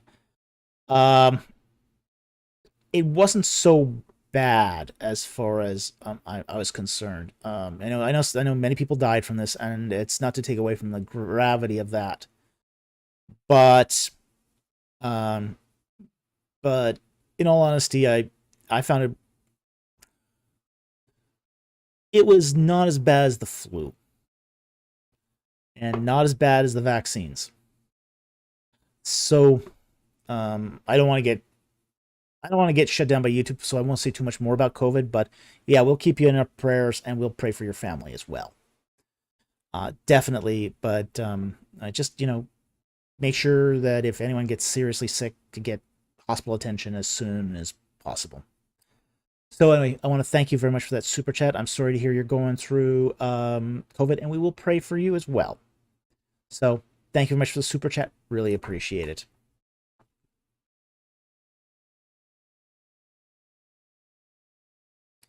Billy Dingen for $5. Thank you very much for the super chat. Do Bible any scholars need to go to church? Yes. Absolutely. They already know way more than some pastors. Yes. They almost certainly know more than any pastor where they'll be sitting under. There's almost no doubt about that. But that's not the point of church. Okay? The point of church is not to sit under a pastor and necessarily learn something. Be nice to have. Be very nice to have. But that's not the point. The point of going to church is to serve the body of believers. To be in community with your fellow Christians.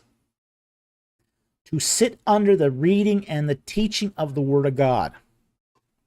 And frankly, everybody needs that, regardless of how much head knowledge they have. Everyone needs to sit under a pastor that reads the Word of God. And if that reading is effective, you can get something out of it right there. I do think the reading of the Word of God is a lost art. It's a lost art. I think if you read the Word of God with conviction, with power, with not in a monotone voice, but with good vocal modulation, it can be interesting, and people can get something just out of you reading the Word of God. You don't even have to preach it. Just reading it with passion and emphasis can really, really make the message of God's Word effective.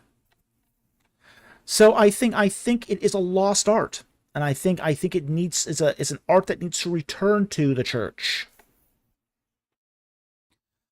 So I think that even scholars, Bible, ancient Near Eastern scholars, can benefit from that. The fact is, it's a point of humility too.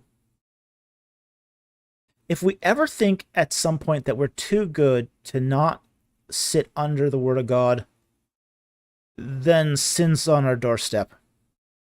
It really is on our doorstep at that point. And yeah, you do get some ancient Near Eastern scholars that are so full of pride that they don't think they need to sit in a church anymore. That's going off the rails. That's really going off the rails. So I think that there's plenty of opportunity to serve in a church. Look, I mean, I go to church.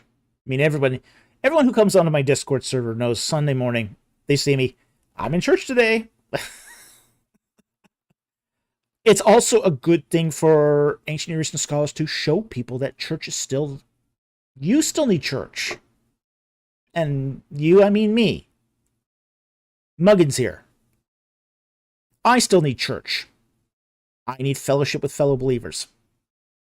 I need people to pray for me. I need to sit under the Word of God. I still need the sacraments.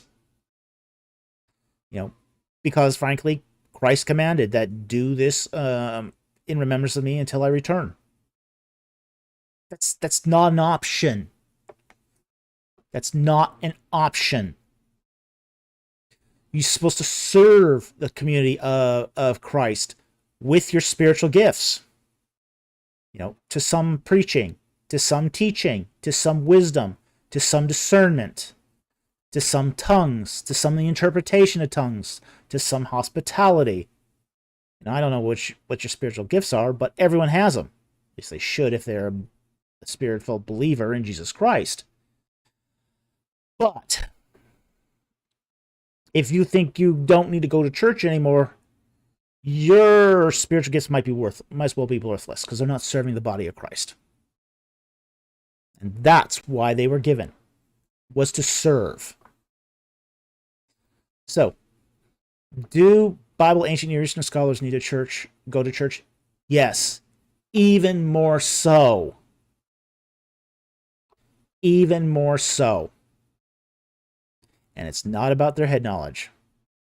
It's about what they've given back for the Messiah that gave so much to them. For whom much is given, much is expected. They were given talents. They were given an education. They were given basic salvation in Jesus Christ. They were given much. They were given the opportunity to pursue their scholarship.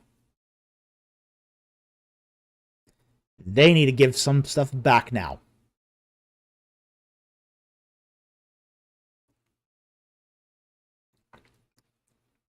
So absolutely, they need to go back to. They need to go to church. So anyway, that's my opinion on that. And I think it is a real. It's a bad testimony when scholars, and I'll even throw in apologists too, because frankly, I've seen a lot of apologists abandon the church. It's really shocked me how many Christian apologists don't go to church. I mean, you're basically advocating that people adopt the Christian lifestyle and you're not going to church? What? Huh? How's that work? No, I think that's a terrible testimony. Terrible. Absolutely rotten testimony.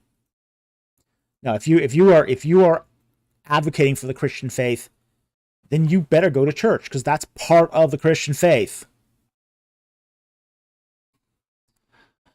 Oh boy. So anyway, thank you very much for the super chat. Very much appreciate it, and I hope that helped.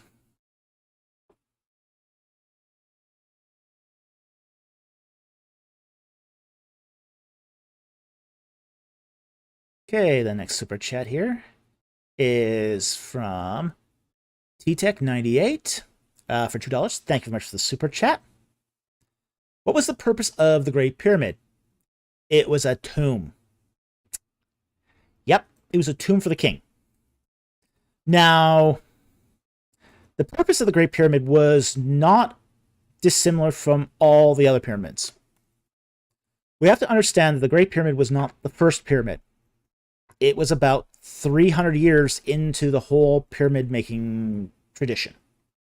And it is basically the height of pyramid building. Okay. But it began 300 years earlier with the step pyramid of King Zoser. And we didn't just go from the step pyramid to Khufu. We had a whole bunch of pyramids that were built in between. Khufu's predecessor, Seminary, built like 4 big pyramids and dozens of smaller ones. Many of the other predecessors also started working on pyramids as well. Most of them weren't finished, but they were working on pyramids too. And the purpose of all of them is exactly the same. And they even when we go back to say Zoser's pyramid, which is again unquestionably a tomb. It's unquestionably a tomb. Seneferu's pyramids are tombs. They're all tombs. Zoser's pyramid is the next logical step from mastabas, which is basically a square platform that held a tomb. Starting to get the pattern here. Go all the way back to Dynasty 1. Those mastabas are still being used as tombs. We even got some mastabas from Dynasty 0, Naqada 3 period, pre-dynastic. They're also tombs. So, you start Naqada 3. Your first mastabas, tombs. Okay. Get to Dynasty 3. You put a mastaba on top of mastaba on top of a mastaba. You got yourself a step pyramid. Also a tomb. Then you get the smooth-sided tombs of Snefru. Also tombs. Then you get to the Great Pyramids at Giza, Khufu's pyramid. also tombs. Tombs before, tombs after. Now, we do have some instances where pyramids were built where the tomb wasn't used. There are a few instances of those. But it seems that they were intended to be tombs. Whether or not they were actually used as tombs is a whole different matter. Like, for example, Senwosret III's pyramid was not actually used as a tomb, at least not by him. He's actually buried in an underground tomb under a temple at Abydos. But that seems to be more of a trick. Okay? Prevent his tomb from being robbed. So, in the case of Senwosret III, he builds this big pyramid. And all his officials get buried around that pyramid. Well, he sneaks off and has himself buried under this temple at Abydos. Didn't actually stop the tomb robbers. But that was more or less the intent, is to build the big pyramid as kind of a diversion, so that robbers would try to rob the pyramid and not his tomb. But, again, did not work. Like, within days of him being buried, they'd already broken in and stolen everything.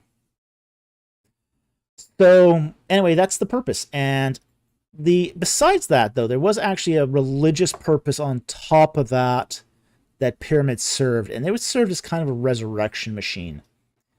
The idea here is that the king would be buried in this, basically, structure where the spirit was sort of free to come and go. It would come into the pyramid during the day, and then at night it would return back to the underworld. So that was sort of the cycle of resurrection in the Egyptian myth. Was the tombs were kind of these resurrection machines that were used to basically facilitate the spirit coming and going to and from this world. And of course, the pyramid was basically, because the king was such a great spirit, could add extra resurrection power to those who were buried nearby. So that's really where we go on that one. So anyway, I hope that helped. Thank you very much for the super chat. Very much appreciated.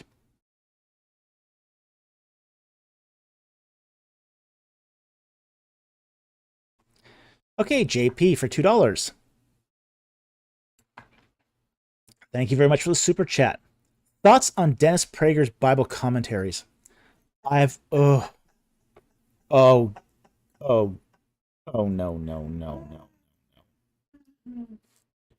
I've only read one of his commentaries, which is the one on Exodus.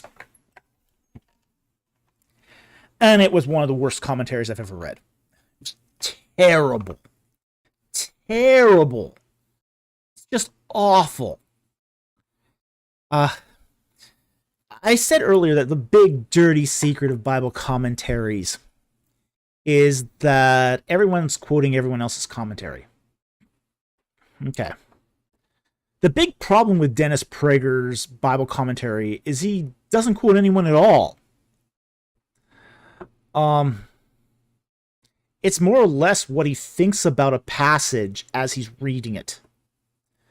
Basically from his personal experience as being Jewish, and then from his personal experience with Christians, and that's really how he sort of constructs that commentary. A lot of places where he should have said stuff that had interesting stuff to say and could have been said, he just leaves blank. It is one of the most sterile commentaries bereft of any serious scholarship. Yeah, it's awful. It's truly awful. That guy should never be commenting on anything biblical. He's not competent. He doesn't know what he's doing. I don't even know if he has any qualifications to do it, honestly. Yeah, I know he's trying to popularize the Bible, but if you're going to do a commentary, there's nothing saying you can't make a commentary that's interesting.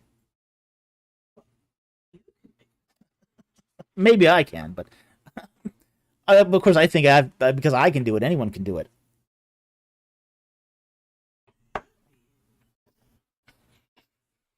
Yeah, now I'm going to have people demanding that I do a commentary on Exodus. It's already in there. Is it already in there? Oh, no. Japanese guide, JB. Regular question. Non-superchat. Why don't you do the Oh, boy. I'd love to. I'd love to, but I'd need... I mean, I can't do it in my current life situation. You can't write books and do a full-time job and run a YouTube channel. You know, it's just too much work.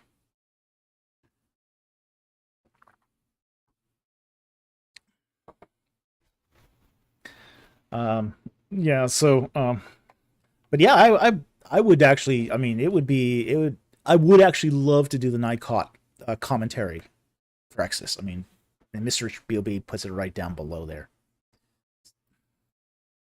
Yeah. Sounds like Dr. Falk would like to do an Exodus commentary for Nikot. Yeah, absolutely I would. I'd absolutely love to do that commentary. It would fill the gap. It would fill the gap. It's a gap that needs to be filled. And I think it would be a good opportunity to actually provide something very, very thorough. It'd be nice if somebody who said, I have original research did a commentary. Well, Instead of just saying, oh, well, I can do a commentary and just like everybody else. Yeah. Make money off. Yeah. So I do think there's a lot that can be added to the existing Exodus commentaries. And it's a real shame when people waste that opportunity to do a commentary. Because it's become, in many respects, a perfunctory exercise where people don't put a lot of effort into it anymore. And I think that's a real shame. I think it's a real shame. Because I think that there's great opportunities to really make your scholarship shine, to show your original research. You know, there's a lot that can be done to make a commentary look, especially if it's this particular field. Like for me, Exodus is my particular field. So, you know, I think that's one of those places where, you know, being it is my field, I could add a lot to that a commentary like that.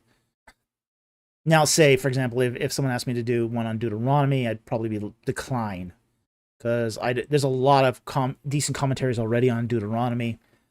There's nothing I could really add to Deuteronomy that would really give it a whole lot of extra information. But I can add a lot to an Exodus commentary that's not in the existing commentaries. Nevertheless, no one's asked. And I doubt anyone's going to ask me to do that commentary, so it's sort of a hypothetical that's probably not going to pan out or, you know, come to fruition. But it's an interesting thing to speculate and dream on. So, anyway, I don't recommend Dennis Prager's commentaries. As I said, the one on Exodus was dreadful. I don't know if any of his others are any better, but the one on Exodus was just so bad. Just so bad. Terrible commentary. So anyway, thank you for the super chat. Very much appreciated.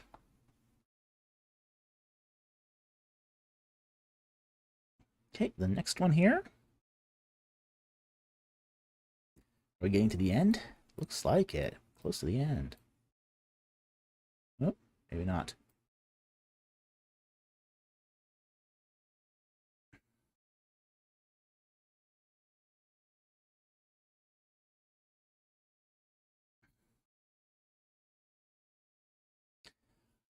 Okay, 1,000 Clever Boy for $10. Thank you very much for the super chat. He says, pick a non-super chat, please. God bless. Okay. Let's go back and let's pick a non-super chat here. See what we can find here.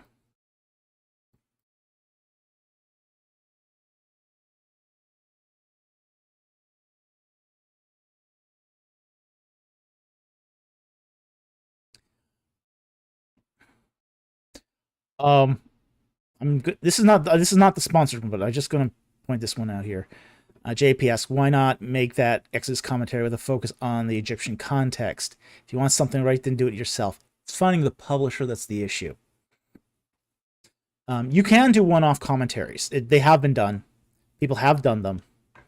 they generally don't sell as well as commentaries and series. So you really need to have a publisher that backs you, that's also makes it as part of their business model to sell commentaries. Like Nikot is published by Erdmans. They've been publishing that commentary for over 100 years. They've got a well-established business model. So when someone makes a new commentary for the Nikot series, it really sells, and it sells well. So I'd have to find a publisher that'd be really interested in it. You know, I could put out a proposal and see what happens and see if anything sticks, but, you know, the chances of that happening are pretty small. Especially something kind of like niche with the Egyptian context thing. Now, it is absolutely necessary, yes. And stuff with Egyptian material does very well. It does very, very well. As just shown recently by my book on the Ark of the Covenant earning out. You know, in just under 3 years, that's remarkable. That's a really good track record for a book. So these books do make money. They do make money, but most publishers in the biblical studies field don't know that. Between, say, Egyptology and biblical studies, Egyptologists tend to get more advances for their books. And that's because they do sell pretty good. On the other hand, biblical studies books don't tend to sell. At least they usually don't earn out. So they generally don't get large advances, if they get an advance at all. So there's a lack of faith there, at least amongst, say, biblical studies publishers, that a book is going to earn money. So they might be reticent to take a risk here. Now, I was very lucky that last time to have a publisher that was willing to take the risk.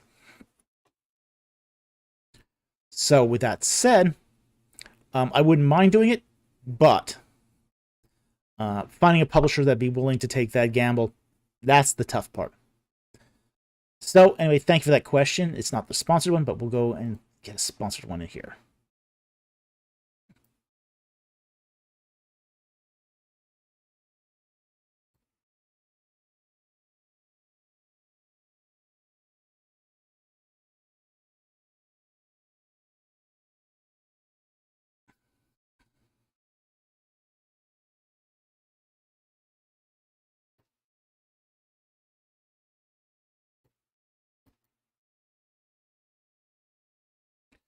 I'll take this one here.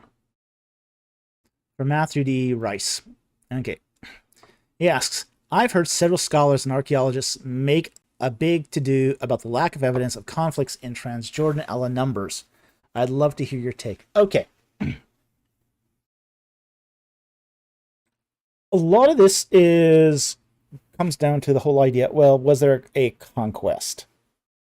A conquest under Joshua and conquest of the Promised Land. And generally, what is basically said is, oh, we don't find a lot of burnt cities. So there wasn't a lot of conflict.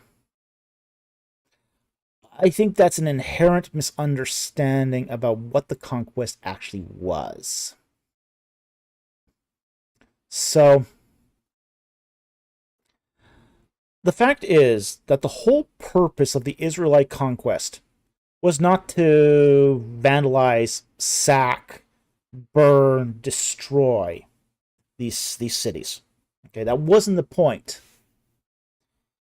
The point was to do as little damage as possible to these cities, to take them over. Okay? They weren't coming in to destroy Canaanite cities. They were going there to occupy Canaanite cities. That's different. Look, they're not there to raid. They're there to make home. Okay? They're driving these people out. And they're moving into their houses, eating their food, using their dishes, trimming their vineyards, putting onions in their gardens. They're using their stuff. They're taking over. And this was the MO of the ancient Israelites.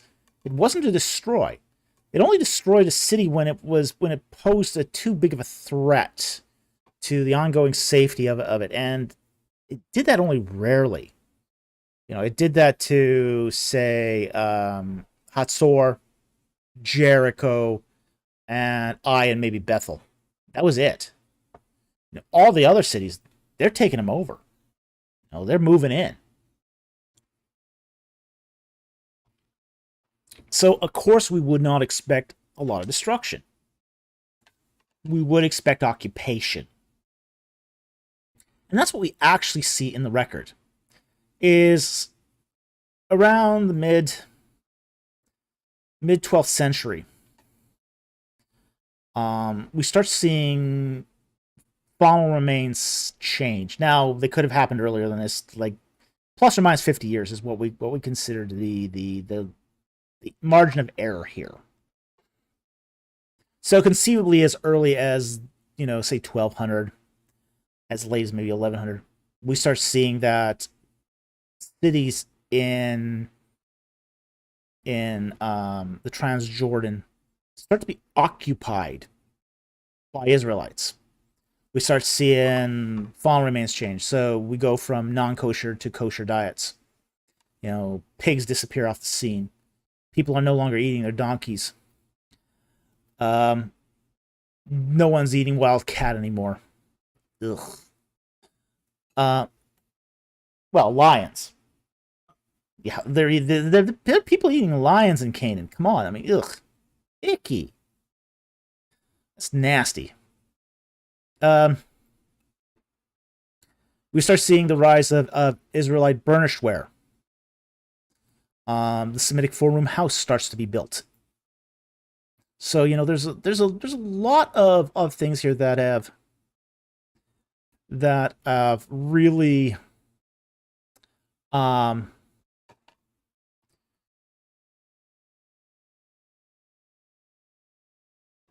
that really are evidence of, say, Israelite occupation. But it doesn't happen until, say, as I said, the mid-12th, maybe really late 13th century BC. So, and that's not a controversial thing. Now, the fact that they don't see the destruction layers, again, I think this comes from a misunderstanding of those biblical texts and the purpose of that conquest to begin with. So, I think we mentioned this in a previous episode. It's called Sunday School Exegesis. Many researchers got their idea of the conquest from Sunday school. And in Sunday school, they teach you that the conquest is just burning every city that the Israelites encountered. But that's not how it happened. How it actually happened was that they did as little damage to these occupations as possible so that they could occupy them themselves. So anyway, that's my perspective on this. Thank you very much for the question, and I want to thank 1000 Cleverboy for sponsoring that question. Okay.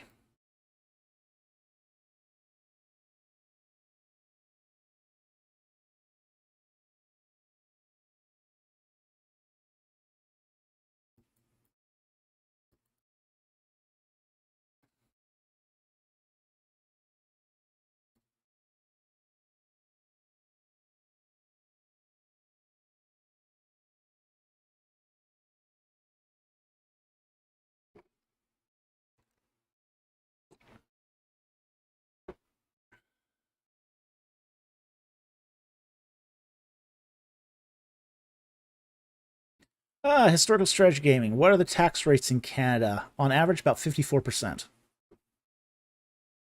We're really highly taxed. Taxation is very, very high in Canada.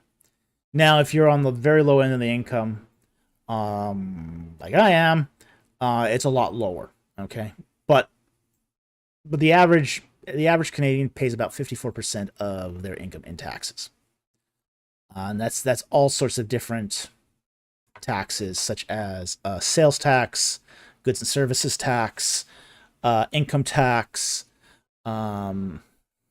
This alcohol and tobacco taxes. Yeah, there's a lot of tax, property taxes.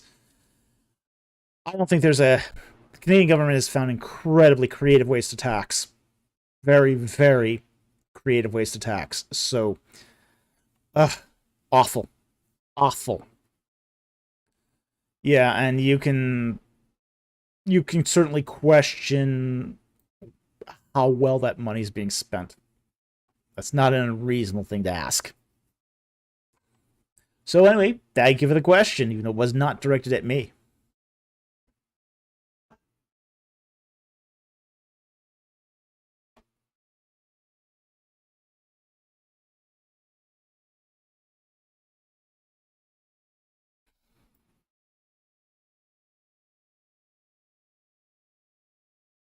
Okay, 1,000 Clever Boy for $5. Thank you very much for the super chat.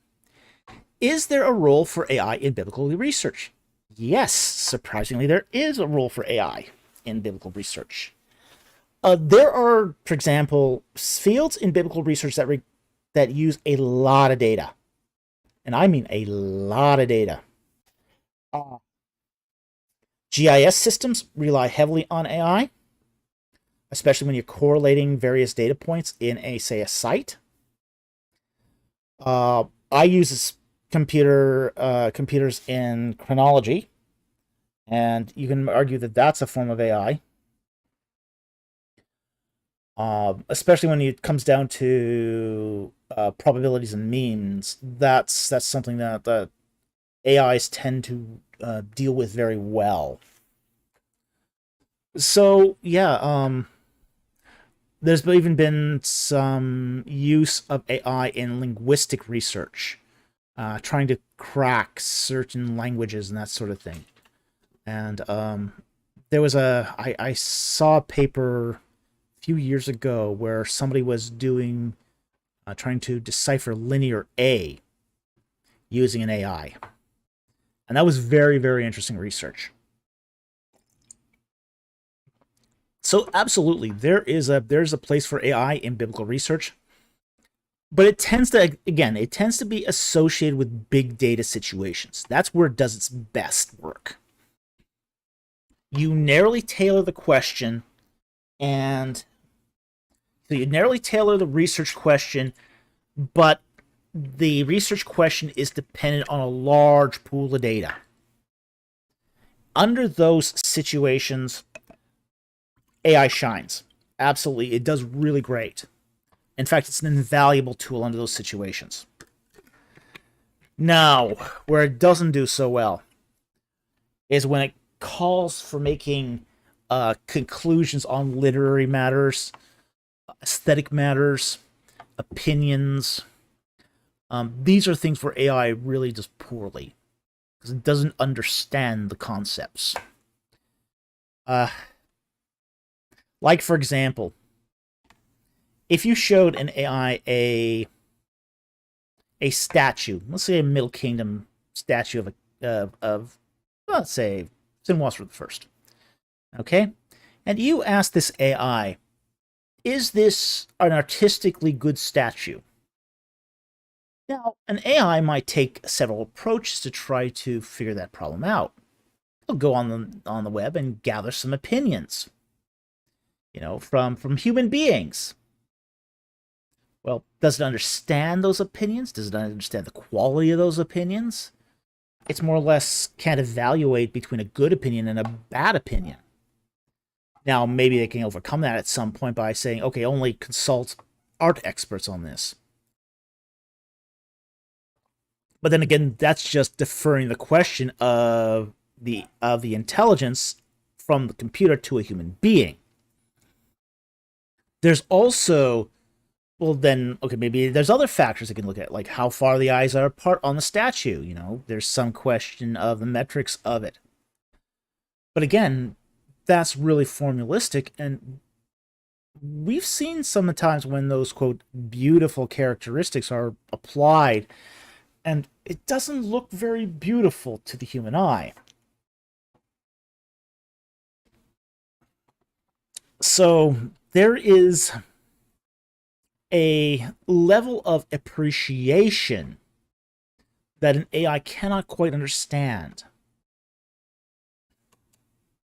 There was a very interesting article on, say, the world's greatest AI for Go. Now, Go is a Chinese tile game of such. It uses these little rocks, stones, and you lay them out. And this AI had managed to beat the world's greatest Go player like 5 times in a row. And he was so frustrated by this, he retired. A year later, a computer scientist figured out how to beat this AI every time by taking his tiles and surrounding, basically outflanking the other, the computer's tiles, and was winning 90% of the time. And it boiled down to this. The computer doesn't understand what a stone is. Doesn't understand the spatial relations between the stones and why those things matter. Or why exactly going around a group is effective. There was also another article I read where basically the best AI chess computer can beat the best human. Okay? But a human plus a computer can beat the best chess computer. The thing is that that combination of human plus AI was able to combine, say, the strategic thinking of the human being, which is aesthetic in nature. Strategy is a kind of aesthetic. And combine that with the tendency of the computer to not make mistakes. It turned out to be a very powerful combination. So, is there a place for AI in biblical research? Yes. Especially in big data fields where mistakes can be easily made.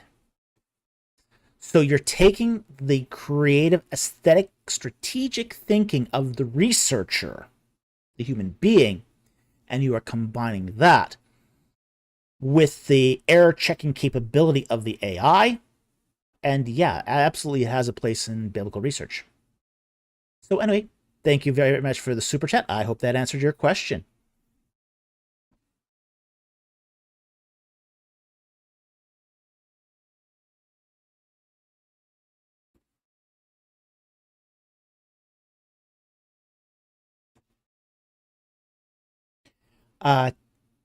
TKE798 for $5. Thank you very much for the super chat.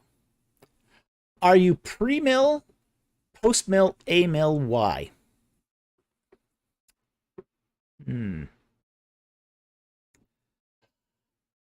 I tend to veer towards pre-mill. Okay? I hold to the historic premillennial position. So I'm not post-millennial. I'm definitely not amillennial. It makes the most sense out of, say, like narratives in, say, the Book of Revelation. Now, I understand that there is, what's premill? Okay, premillennialism. It's the idea that Jesus Christ returns before his millennial reign. There's prophesied in the Book of Revelation that Christ will return and reign 1,000 years. Now, within that prophecy, there are many interpretations. There's the interpretation that Christ will come after the 1,000 years. There's also the interpretation that the 1,000 years are just symbolic, and this is the amillennial position, so there's not really going to be a millennial reign of Christ, it's just a symbol. And then you have other positions as well. Basically, premillennialism is the idea that Jesus Christ is going to come, return to planet Earth, set up rule here for 1,000 years, and rule the ideal kingdom under his majesty. So that's the premillennial position. And I typically hold to a historic premillennial position. So I haven't done. There was one point we were considering doing a video series on the Book of Revelation. It'd be a lot of work to do, honestly. I have taught the Book of Revelation before. It's not the first time I've gone through the book and taught the book, but to do it for a video series would require a lot of looking at my notes again, revamping them, and adding new things that I've learned along the way too. So unfortunately, I haven't had the time to do that as a series, but it is something that I think would benefit a lot of people if I did do it. So,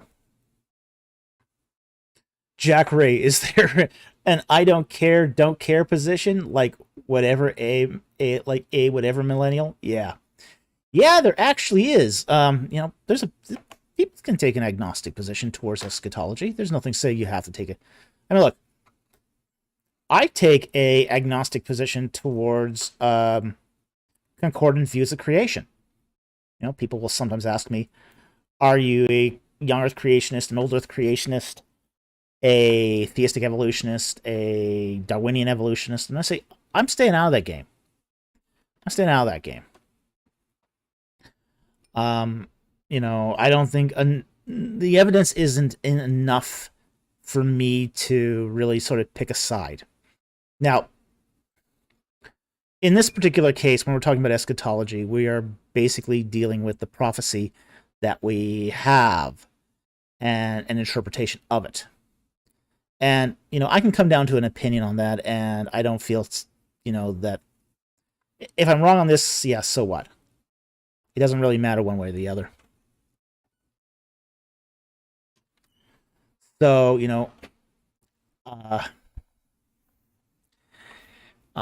1000 Clever Boy says, let's see if I can load that comment. It hasn't popped up yet. We'll put up in just a moment when it does. Here it is. Yeah, historic premillennialism is very popular with some because it was popular in the early church. Yeah, it was. Basically, the two positions that sort of dominated the early church was historic premillennialism and amillennialism. Okay. You do get a lot of amillennialism too. The idea with that was that the 1,000 years was just symbolic.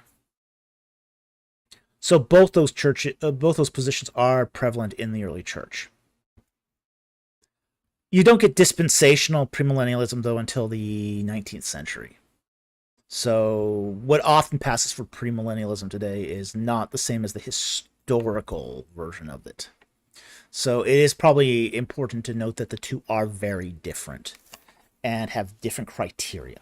But yeah, historical premillennialism was very popular with the early church.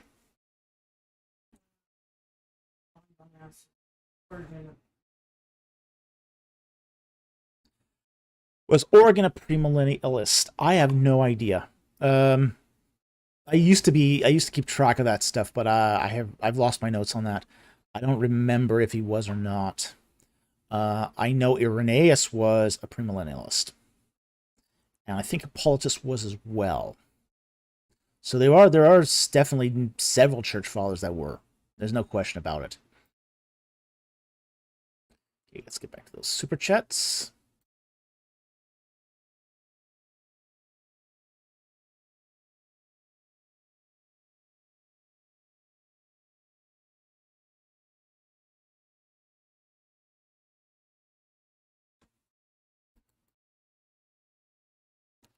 Where are we here? Okay, there's the AI question.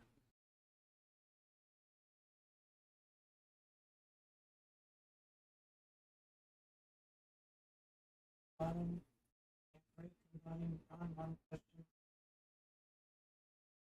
Okay. No, I haven't seen it. But we'll get to it here in just a moment.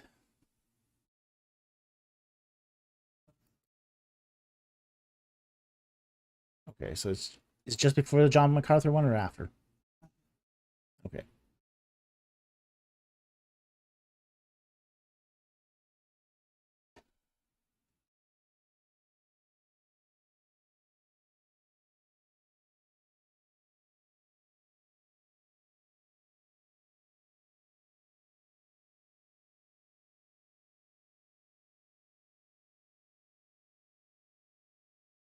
Make sure I don't shoot it. Okay, I see it. I see a Jack Ray question here. For $5, thank you very much for the super chat. Lego David Q. From Lego David. Did historical fiction as a literary genre exist in the ancient world? Not really. Okay. Historical fiction is really a modern invention. It begins in early modern Europe. So we gotta be a little careful of that. Now, there was how do I say this? There's genres of myth. There's wisdom literature that uses historical figures as a foil.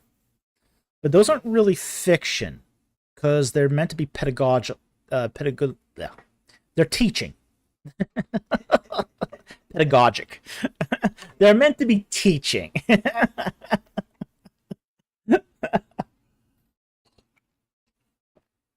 Yeah, so yeah, you don't find fiction in the ancient world. You know, even some of the things that are often touted as being fiction, like the Tale of Sinaway. Well, the Tale of Sinaway has, and even Wenamoon, they both bear striking similarities to a tomb biography. I mean, if they're historical fiction, they're crazy similar to tomb biographies. In which case, well, were these actual tomb biographies? That raises some interesting questions right there. You know, I mean, there is some exaggeration in tomb biographies. You know, they can take on at times a air of the fantastic, but that doesn't discount them as being historical people.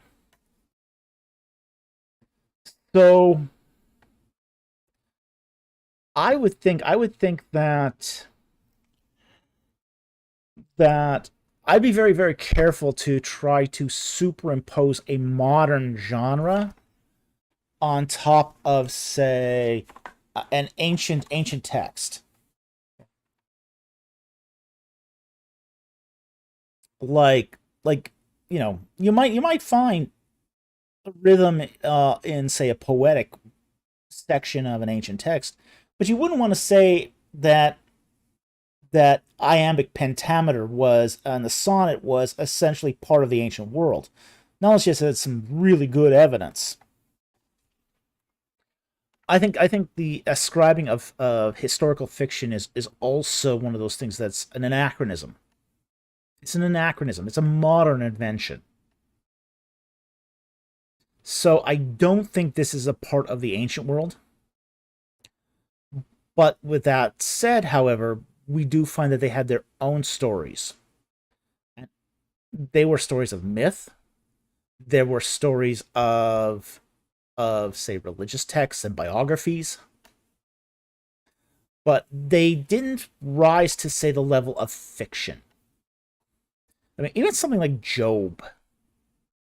That's probably the closest you might get to, quote, historical fiction. And I use that in scare quotes here.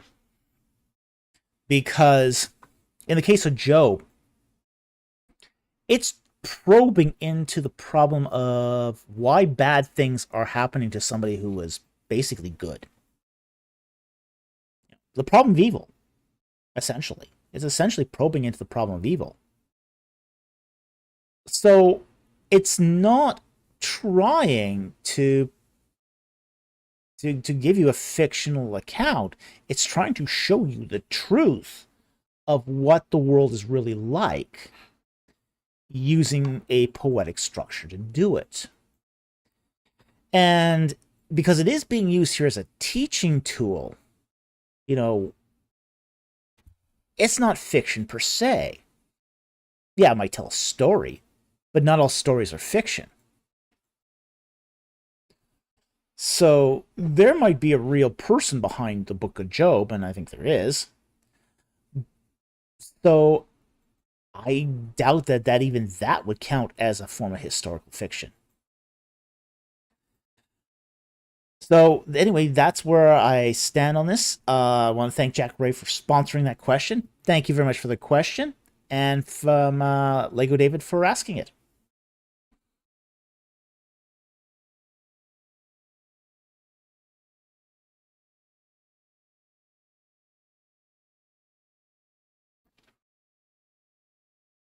Okay, we've got a question, super chat here from Marv Alice for $5. Thank you very much for the super chat. Sponsoring a random bonbon question because I can't think of a good question myself. Ooh, okay. Bonbon gets his question. We have answered a bonbon question already, so I'm not really feeling all that bad about that. Let's look for those cues.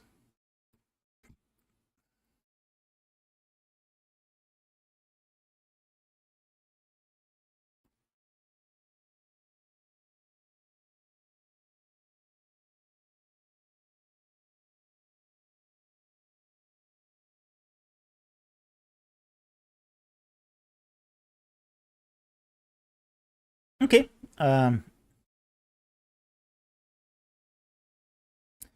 Take this one here. From Bonbon. Did foreign, non-ethnically Egyptian elites, courtiers like Yuya or Bey ever use their position in the state in order to improve their homeland? Was there a punishment for doing something like this? The answer is no. They did not ever use their position to improve the homeland. Was there a punishment for doing something like that? No. There was no punishment, but there was no incentive either. In the case of Yuya, he was a foreign mercenary who rose up the ranks and then married into the into a line. Okay. Nobody expected him to marry into an important line, but he did. In the case of Bey, he actually was sold into slavery. So he was actually purchased as a slave. He earned his freedom, and then he kept jumping the social strata. You know, so he went from like slave to a scribe, then to a priest, and worked his way up to vizier. So, but as far as we can tell, neither of these gentlemen ever helped their home country. Just because there's no incentive, just no incentive. I mean, it'd be sort of like somebody living in New York City trying to help a corn farmer in Ohio. Okay, just people who live in New York City, they're concerned about New York City. That's where their world is. That's where their interest is. That's where their culture is. So when you have these Semitic slaves or, you know, people who married into the social strata get into those positions, they're no longer interested in helping the hometown. You know, it's just out of sight, out of mind. It's a world away. It's quite literally a world away, both physically and culturally. So generally, they just don't do anything to improve the situation of their homeland. But there wasn't any punishment for doing it either. just no interest. So anyway, I hope that helped. Thank you very much for the question, and thank you very much. Let's see, for the sponsored super chat from Marv Alice. We really, really appreciate it when our subscribers help out other people who want to ask questions. So we really, really appreciate these kind of super chats. Thank you so very much.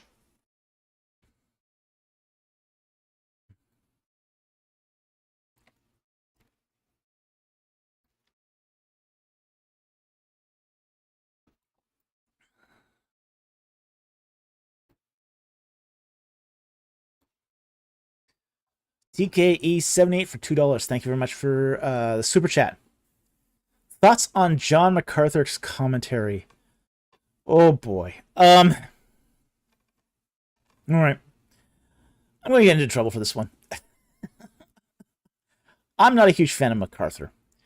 I'm sure he's a decent enough. Whether it was a decent enough, I don't know. Is he still alive? I think didn't he just recently pass away? Or maybe that was somebody else. I'm just not a huge fan of MacArthur's teaching. Never have been.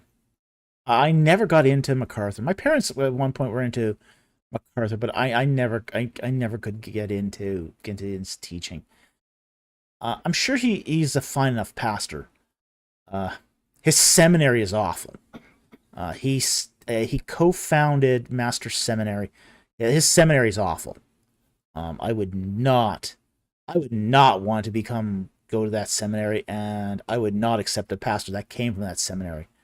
A seminary by fundamentalists for fundamentalists. It's, oh my gosh, it's crazy, and they're arrogant too. I mean, really, really arrogant. I saw them once at Missions Fest. Missions Fest had a booth in Vancouver here, and I was schlepping for a teaching position, and I came around to their booth, and I said, hey, you got any positions for Old Testament profs? Teaching Hebrew and such. And they said, nope. But if you're asking us, you obviously know what we teach and why we teach it. And it's just like, wow, it had the air of smugness and arrogance that I have not seen in a lot of seminaries. I mean, yeah, you do get this elitism sometimes in seminaries, but they were over the top. I mean, it was, woof. Yeah, so his seminary sucks. I wouldn't go to his seminary. Let me put it this way. It's the seminary that produced Douglas Petrovich. So I'm not a huge fan of MacArthur's work. So it's just but I haven't read his commentaries either. He doesn't have a doctorate, and I don't think that's a showstopper. It's not a showstopper to producing a good commentary, but it doesn't help to not have it either. It's like sometimes when people say, well, money won't buy you happiness. Well, poverty won't buy you happiness either.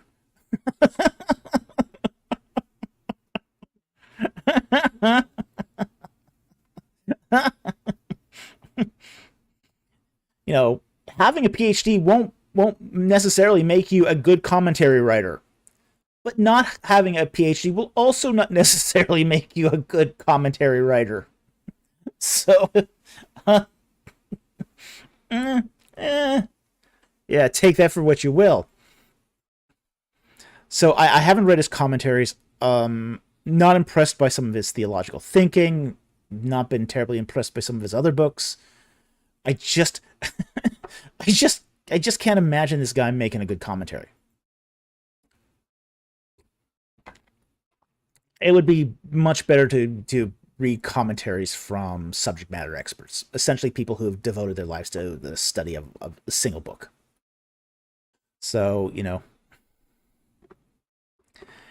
So anyway, that's sort of my opinion on John MacArthur. Not a huge fan.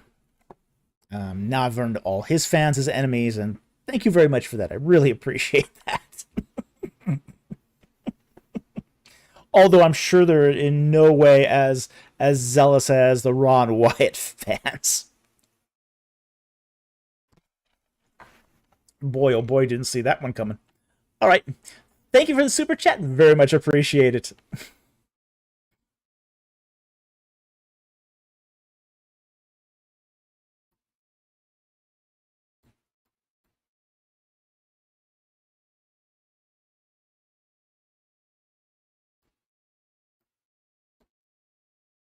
Okay, I think that's the end of the super chats. So, we're now going to go back.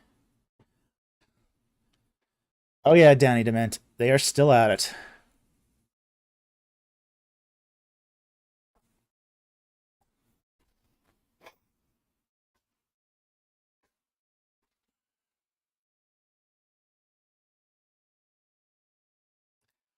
I get hate mail from them every day. And not a day goes by where I don't get at least one piece of hate mail from a Ron Wyatt supporter. Uh, it's crazy. I mean, it's really, really nuts. Um, I mean, I've I've taken a few pokes at, say, David Roll. Um, I've even critiqued Michael Heiser, who's supposed to have some pretty rabid fan base, and he really doesn't, honestly. Uh, you know, yeah, and I mostly agree with Heiser anyway, so it's not like I didn't have any serious things against Heiser. But I've taken a few jabs at David Roll, who has a pretty zealous fan base, and none of them were anywhere near as zealous as Ron Wyatt's.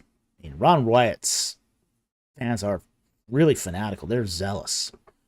And as I say, I get hate mail from them every day. So, so yeah, they're still at it. Over a year later, they're still at it. It has, and frankly, it's still growing in views. That short is still growing in views just because they are so much still at it. It's just telling the algorithm, hey, a lot of people are watching this, a lot of people are hating us. Let's spread it some more. So YouTube's happy as a pig in mud as far as the algorithm goes, but woof, woof. All right. It's this from Bon Bon. Oh boy, we are only 2 hours and 50 minutes in, and we're finished all the super chats. That means lots of time to spoil Bon Bon by answering questions so Bon Bon can get his 3 questions per stream fix. Wishful thinking. Wishful thinking. Because I think we had other people ask questions tonight too, so let's get to some of those.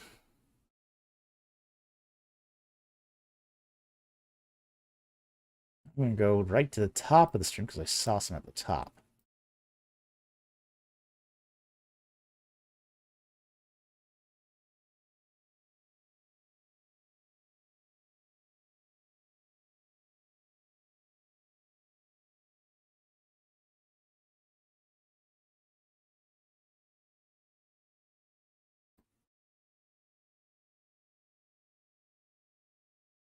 All right. Now it's going to scan from the top down.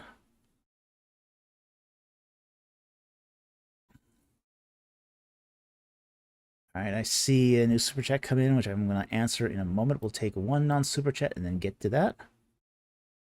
Oh, all right. Let's do the super chats first then. Okay. Thoughts on the 2 powers from Heaven View from JP for $2. Thank you very much for the super chat. I don't have a particular problem with the 2 powers from Heaven View, especially if you view it in Trinitarian terms. If you view it in Trinitarian terms, there's really no issue with it.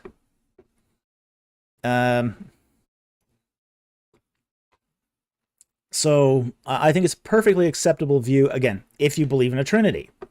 If you believe in, say, di or tritheism, then it becomes problematic. So,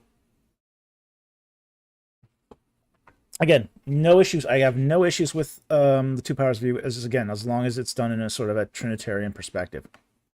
So, that's my opinion on the two powers view. Thank you very much for the super chat. Very much appreciate it. All right, and Jack Ray for $5. Thank you very much for the super chat. Bonbon question sponsor. Ooh.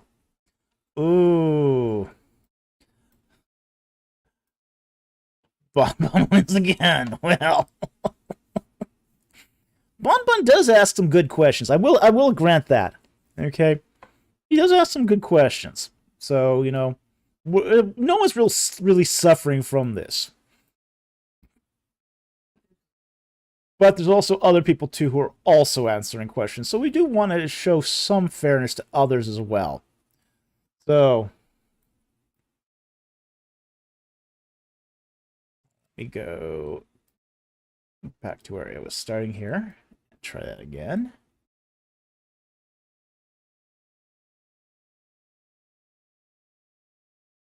Okay, and let's see, where are we?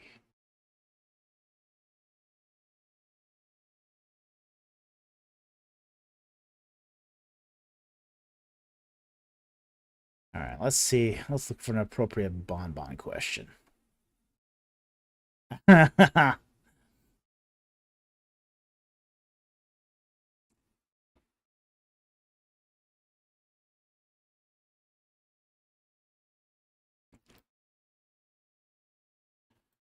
right, there's bonbon. Let's see if I can find it.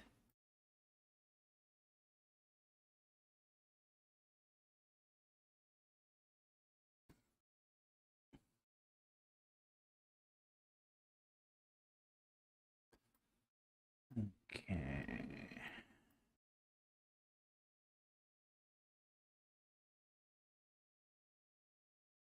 Yeah, I see the next one too. Jack Ray also sponsored a non-bonbon question as well, which we will probably do right after. Yeah, so we're looking for both here.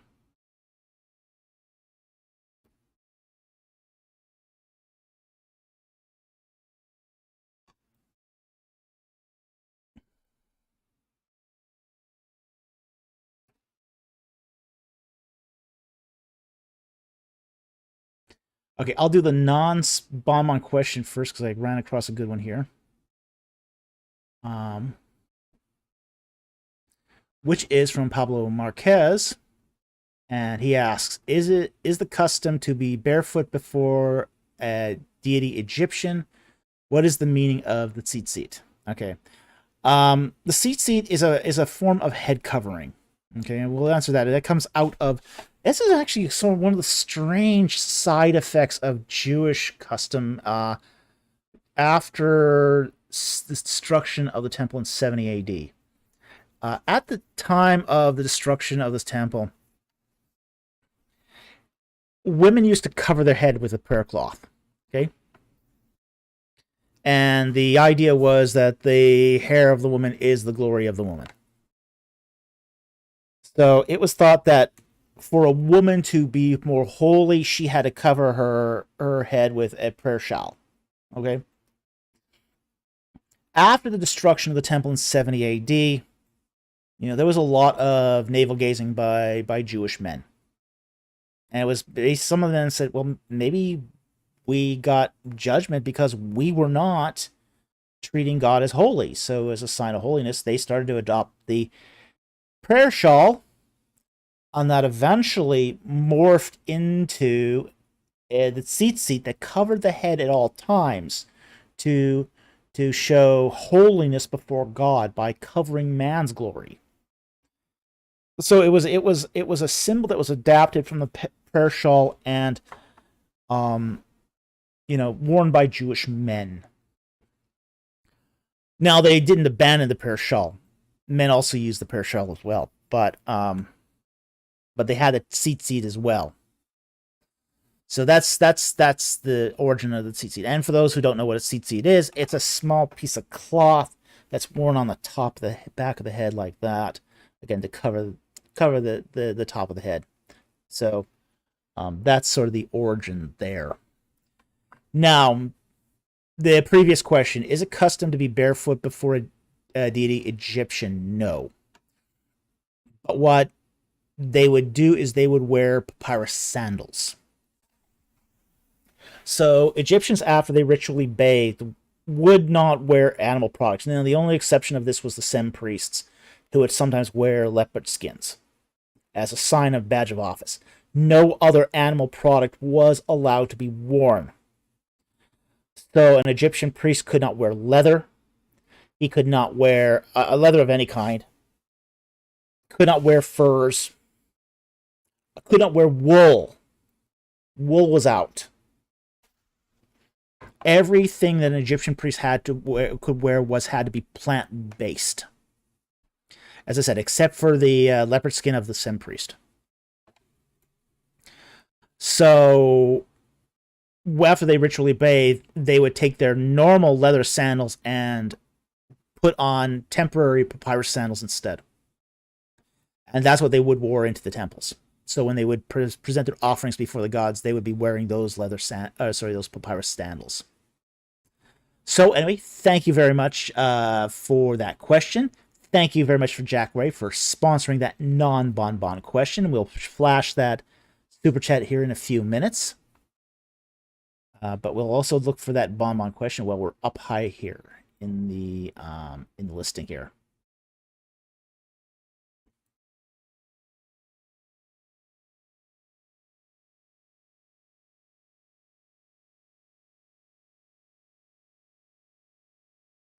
Find a good bonbon question.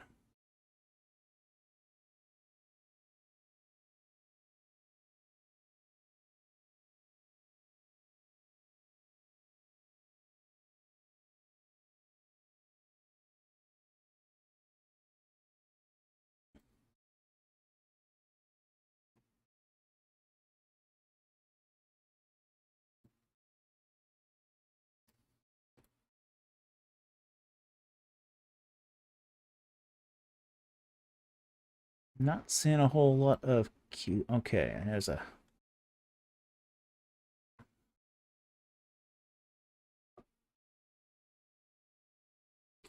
Take this one from Bonbon. Okay. And he asks, this is the sponsored question from Jack Ray. Thank you very much, Jack, for sponsoring another question of your fellow live chatters here. Bonbon asks, did Egypt ever have something close to atheism / spiritual extinguishment? Perhaps seeing deities as less involved in daily life and more impersonal, and inversion of their early spirituality. Atheism is a difficult topic when it comes to ancient Egypt. And that is because almost every institution had some sort of deity focus. It's not like, say, Greek culture. There's pretty good evidence that there were some Greek atheists, or at least ones that are had minimalized the role of deity to being something that was just sort of out there, that didn't affect them personally. In the case of, say, Egypt,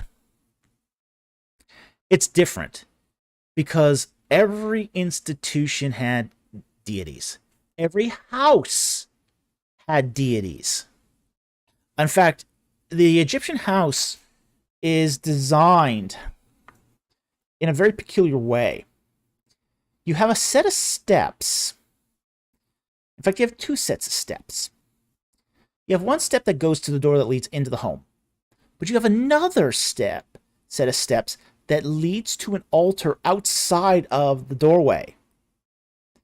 And it was expected that when you come into a person's home, you do your prayer and greeting to the gods in the alcove, and then you go inside the home.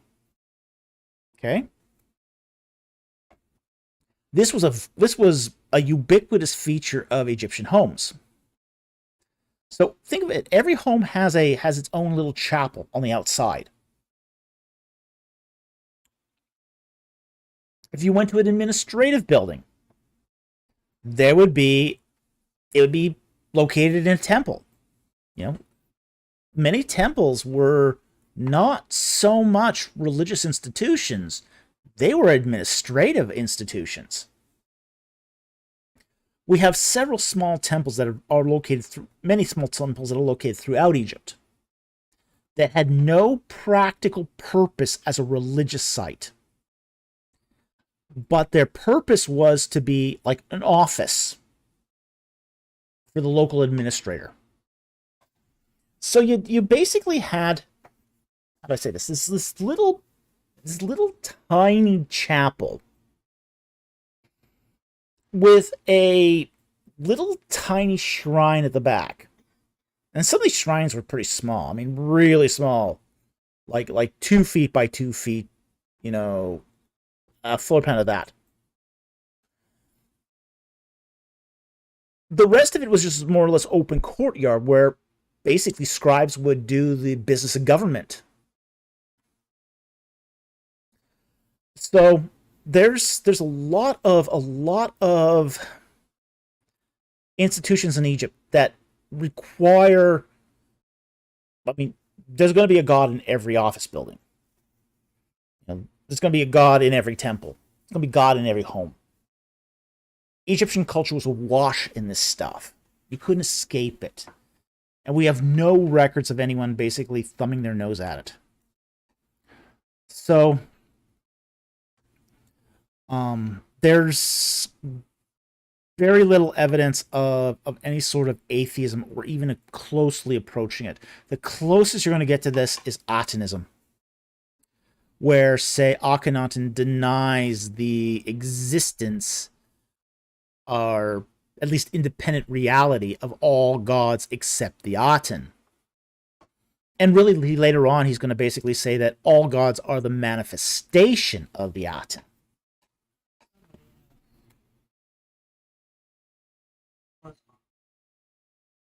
Aten is not Yahweh. Period. They're not related in any way, shape, or form. Aten was a sun god. He was a sun god. And the Aten is a pantheistic sun god. Okay? So, very, very different than Yahweh. Yahweh is a transcendent deity. Yahweh basically, how do I say this? Is separate from his creation. So, you know, in the case of Atonism, the Aten is creation. All that live have their life in the Aten. Before there was, Aten was, Aten is to come. Just like creation was, is in the past, was, and is to come. You know, that's the whole idea of Atonism. So it's very, very different. There's no separation between Aten and creation. Aten is the creation. Very, very different perspective than Yahweh worship. You know, Yahweh worship, Yahweh creates the heavens and earth and then, you know, rests from it. Literally up aside from it. You know, apart from it. Aten is part of it.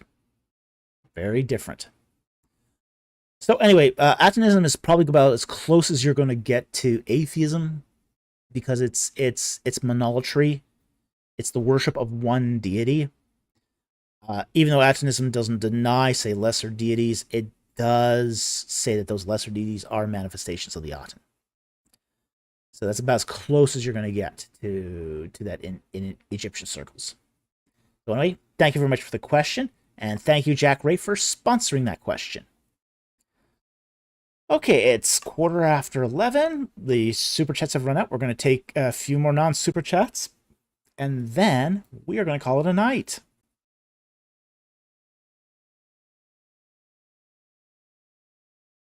Oh, I should do this. I should thank Jack Ray by showing his super chat here. The only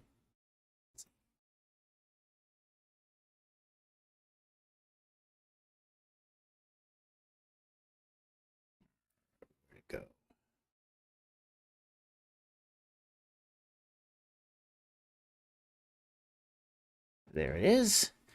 Jack Ray for $5. Thank you for that super chat where we sponsored that non-bonbon question.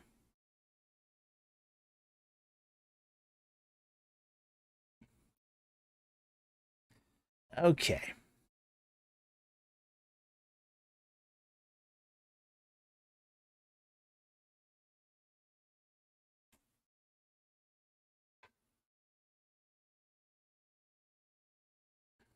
Let's see what we got here for some. We'll start from the end and work our way up.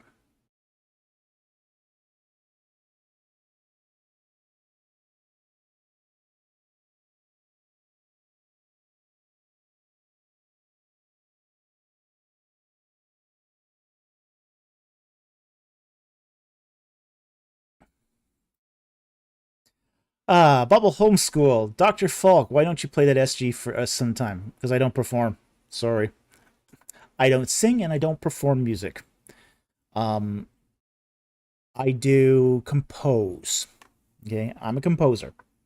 And I use my SG primarily to compose. You can hear my compositions on this channel all the time. Okay, so you're getting as much as you're getting my music every time I do a live stream or a video. So you're not gonna get a live performance out of me. But nice try.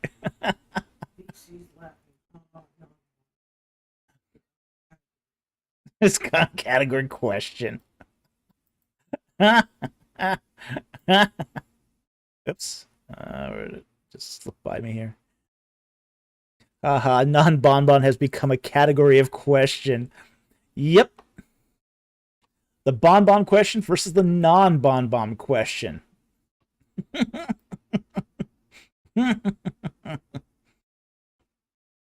Let's face it, bonbon's becoming part of the legend.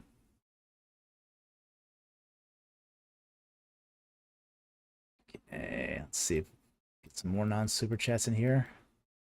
At least a couple more to fill it out, and then we'll call it a night.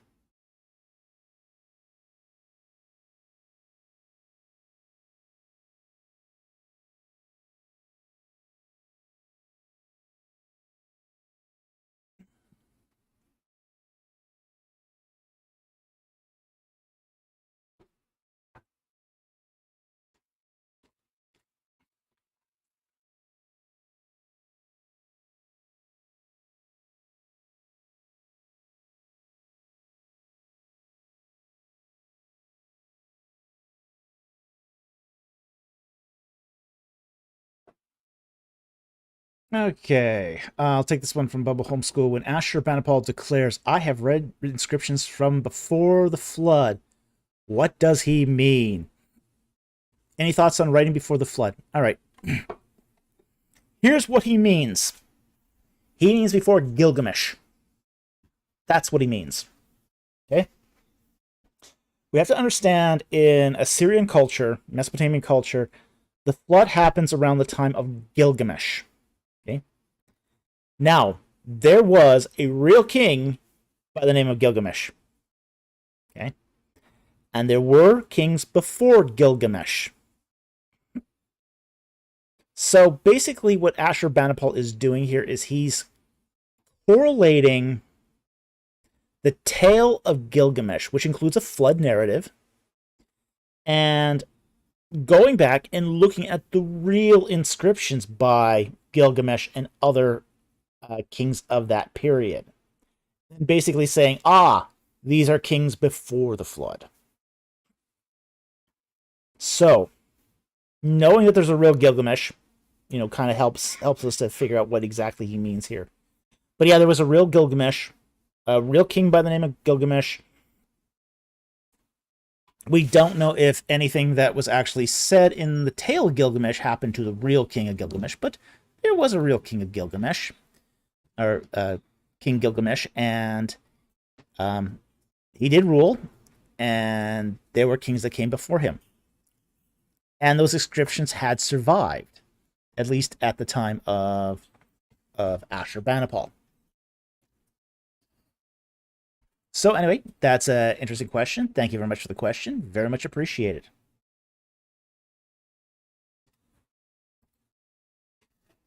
Okay, we got another super chat here. It hasn't come up yet.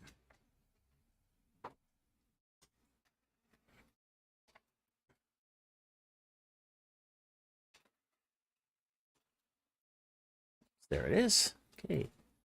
Marv Alice for $5. Thank you very much for that super chat. I don't remember who, but somebody asked, why are Egyptians associated with lost technology, but not other ancient Near Eastern civilizations or something like that? Okay.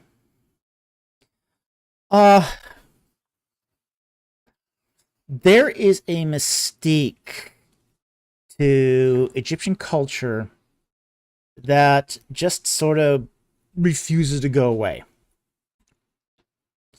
The Egyptians were incredible builders.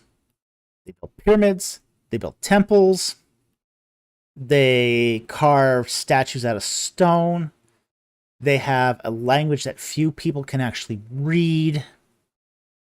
This has created a certain mystique amongst the average person. Okay?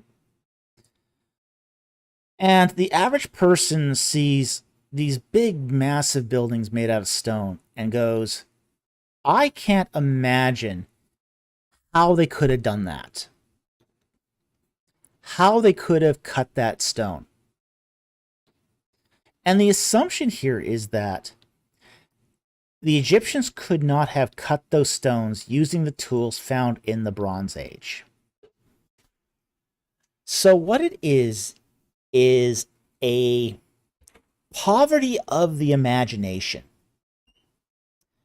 They go, oh, I can't imagine how they cut these massive stones or moved them.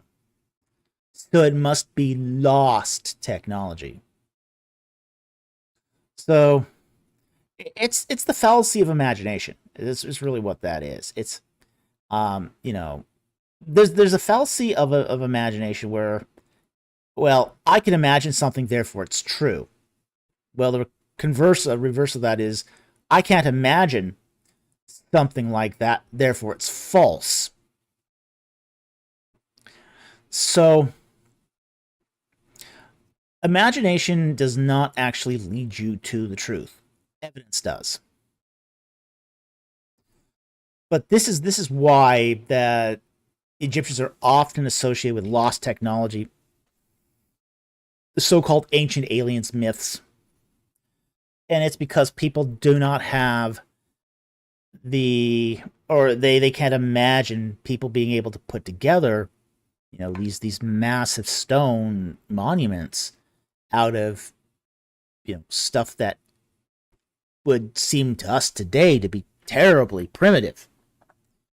Bronze saws, chisels, that sort of thing. But yet, that's how they seem to have done it. And they talk about this, doing it this way. So, they had their techniques. Some of them were very clever, but none of it's really lost. Like, I'll just give you one example of this, is the so-called stone bowls. Now, these are real stone bowls. They are made of granite, and we find them from the pre-dynastic period well into the Old Kingdom. And they're gorgeous. They're beautiful. They're very, very well carved. But you talk to some of these guys who think lost technology, and they say, well, that granite, almost as hard as diamond, Egyptians couldn't have had tools to make these stone bowls. Well, that's nonsense. I mean, that's nonsense. Granite is not as hard as diamond. It doesn't even come close. It's like a 6 to 7 on the Mohs scale. That's not that hard, honestly. And the Egyptians used something like a bow drill with a flint end on it to carve these things. And flint has a hardness of 7. A solid hardness of 7. So you can carve granite with flint. It's doable. And especially if you're using something like a bow drill, where you're using the hardness of flint with a little bit of extra, spin to it, you can bore down into a piece of granite and make yourself a granite bowl. So, most of the times these things fail. I mean, they really do. But yeah, that's really just what it comes down to, is they can't imagine being able to do it, so they think it's impossible. Therefore, lost technology. Could be. And this is how we get the ancient alien stuff. Now, I did see something else from Marva Alice here, just right after, which is a follow-up question. I think it was actually pretty decent, too. Yeah, well, there's that true. Poverty of the imagination is so much more tragic than poverty of wealth. Yes, it certainly is. Yeah, it is very much so. There's another thing here. Done.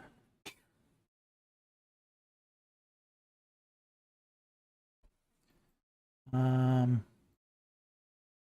saw a comment here on the Assyrians as well.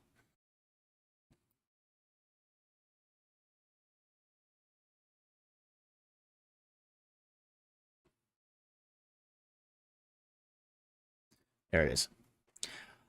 Didn't the Assyrians do all that too? Well, they did, but not to the same degree.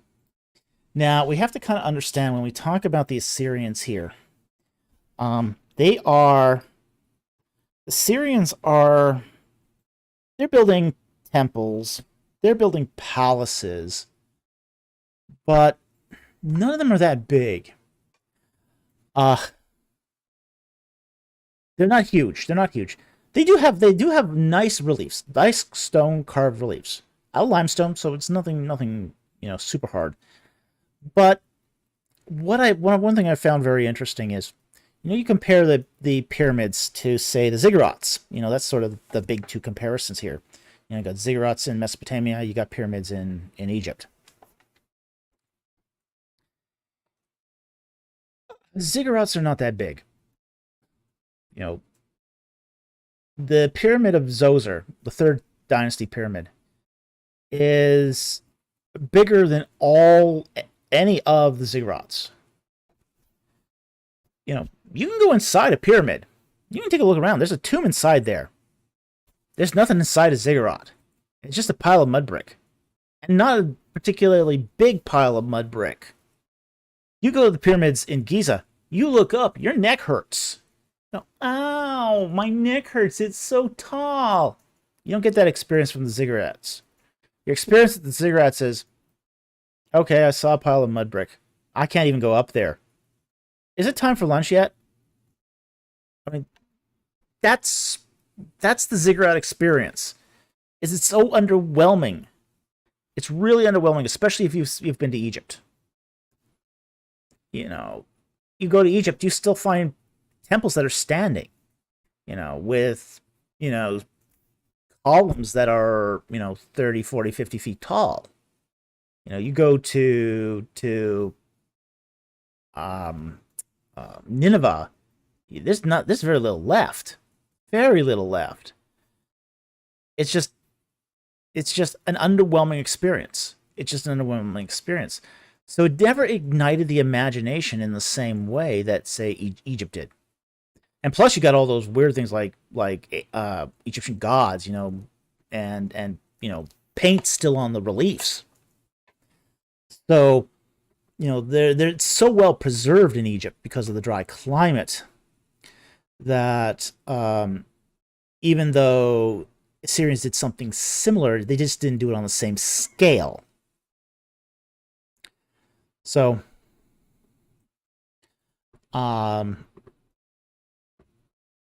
so that's why nobody ever screamed lost technology with the Assyrians, because it all seemed much more reasonable, much more human. much more within their scope of imagination. So anyway, thank you for that super chat and those questions. Very much appreciate it.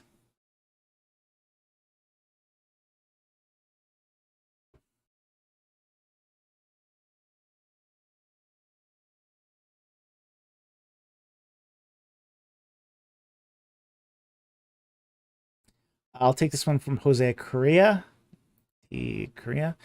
Has I think you mean any of their pyramids ever been destroyed? Okay. Yes, there have been Egyptian pyramids that have been destroyed. They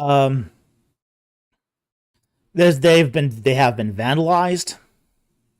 They have fallen apart. There's actually a 13th dynasty pyramid that was discovered by satellite telemetry, which is very interesting. Very interesting.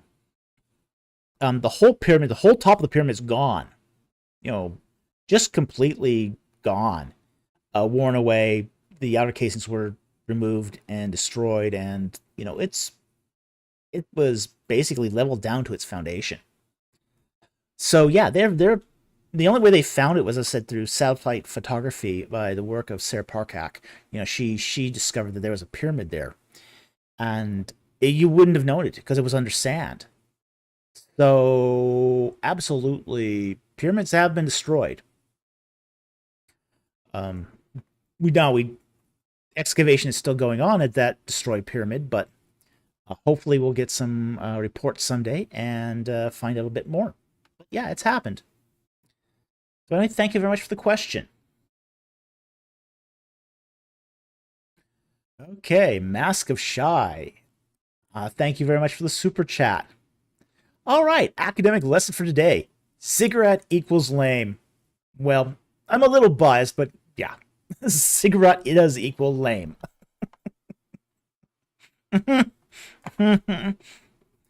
Hey, look, if you're ending up in a place where there's cigarettes, you know, first of all, stay in the green zone.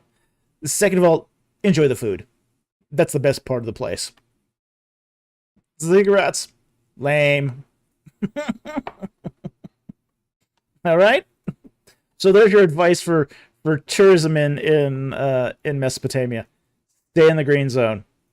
Eat the food. Ignore the cigarettes. Not worth it. So anyway, thank you very much for that super chat. Very much appreciate it.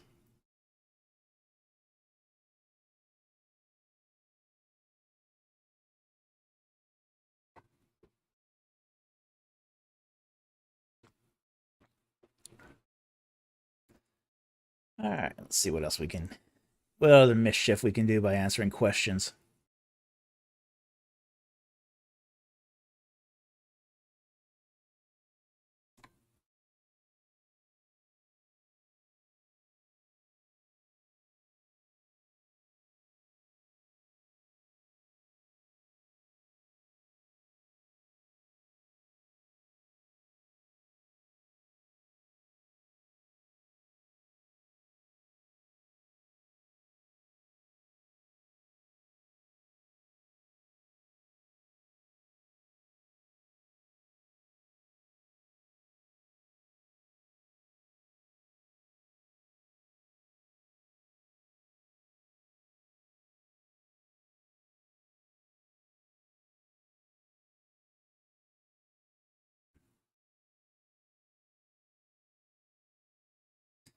I'll probably take only one or two more and then we'll call it a night.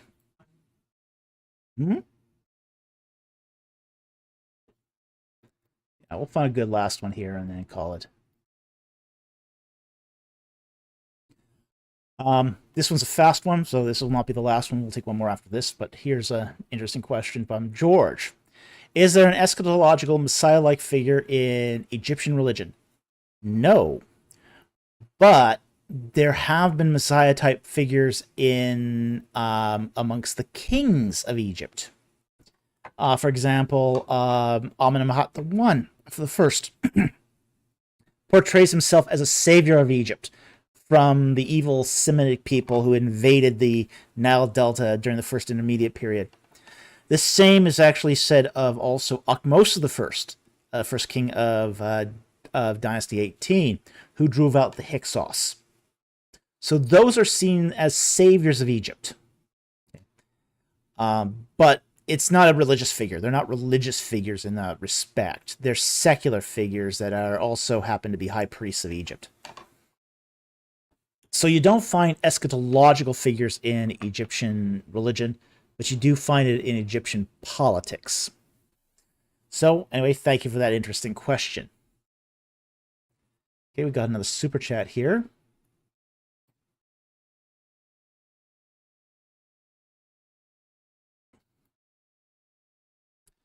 Okay, from Jose de Correa for $5. Thank you very much for the super chat. Thoughts on supposedly Manetho? I think you mean Manetho there. And Josepha calling Pharaoh Amenhotep the Pharaoh of the Exodus. Also Bonbon maybe. Okay. Here's my thoughts on this. I know this is used often, especially by early Exodus daters, to basically say that, I mean, I even heard Douglas Petrovich recently say that Manetho identified the Pharaoh of the Exodus as Amenhotep II. And the Amenhotep II in Josephus is Amenhotep II, okay? The problem here is we don't have one version of Manetho. We have many versions of Manetho. And we have 4 different versions that name 4 different kings of the Exodus. Okay? That's a problem. That's a huge problem. Yes, you got Josephus's version that has Amenhotep II. But you have Eusebius's version that names, I think it was, what was his name? I think it was, why can't I remember it at the moment? I think it was Akhenaten that Eusebius version names. Theophilus' version names Tutmosis IV. And there's another version that renames Africanus' version names Akhmosa I. So you have 4 different versions of Manetho that name 4 different kings of the Exodus. There's no consensus here. There's no consensus among the versions of Manetho. I think this is really atrocious evidence. So, yeah, if you're gonna use Josephus or Manetho, then you have to take into account the other textual variants, and understand that there's a large number of textual variants for Manetho. We wouldn't, this is sort of the sort of textual variances we wouldn't find even in biblical texts. I mean, this is just all over the map for Manetho. So I don't think this is good evidence. I think it's terrible evidence, in fact. So that's going to be a huge issue if you're going to try to use Manetho in this way. So that's the answer to that question. Now, and a bonbon question. Well, if we do, we'll see.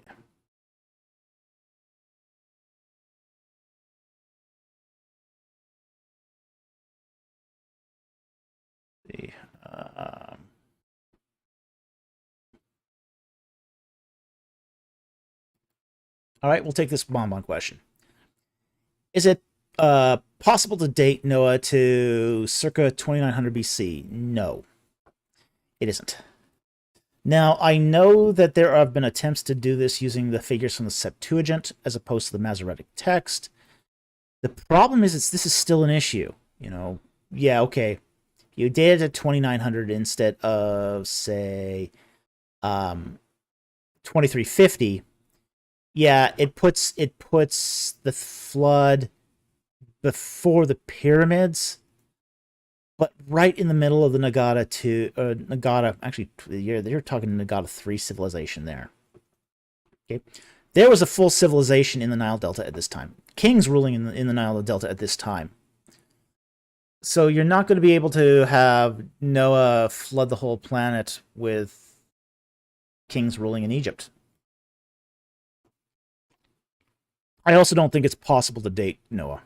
I mean, really, we don't have the proper chronological evidence that we would need to establish such a date. We would need proper synchronisms.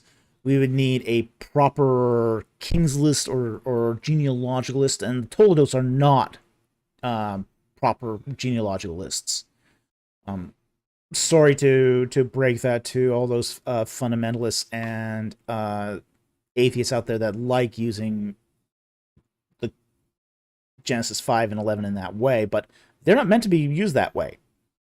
In fact, we know that the chronology of is not of say, or sorry, not the chronology. The genealogies of Genesis 5 and 11 are not used in the same way as Western genealogies.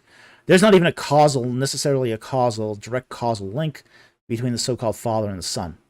It's basically a succession of clans. That's what both those genealogies represent, and that the offshoot clan, the branch clan, can basically have emerged anytime after the previous clan declares that a new branch is formed. So it's really muddled in messy exegesis to try to misinterpret those genealogies in that way. So, with that said, we don't have the evidence and the proper evidence to date Noah. But I think 2900 BC is still too late. It's still too late. We have still too much civilization happening. You even have period 1 at this time, you know. So, yeah, it's not going to happen. So, while the use of the Septuagint dates is a novel approach, it doesn't actually fix the problem. It just defers it. So anyway, thank you for that question. And that was your bonbon question. I might take one more, and then I will call it a night.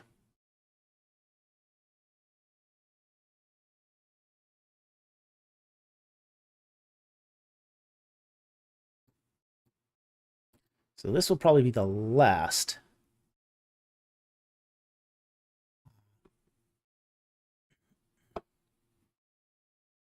All right, this will be the last non-super chat of the night. It's actually a movie question. And we will do this one here. And this is from Bubba Homeschool. This will be the last question of the night. Will you do an annual watch party of the 10 Commandments? Not on YouTube, I won't. We tried a popcorn review of the 10 Commandments. And the YouTube copyright system shut us down so fast, it was not even funny. It was not even funny. We did not get past we did not even get past the upload stage.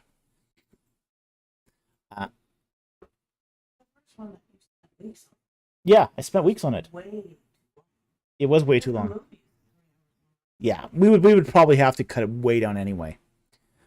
But it was like 6 hours. Yeah, it was a 6-hour popcorn review of the 10 Commandments, and it was just like, I mean, crazy long. So any platform with a copyright system is going to clamp down on this like a bear trap. It's just not going to let you do it. And I hear Bonbon saying, here.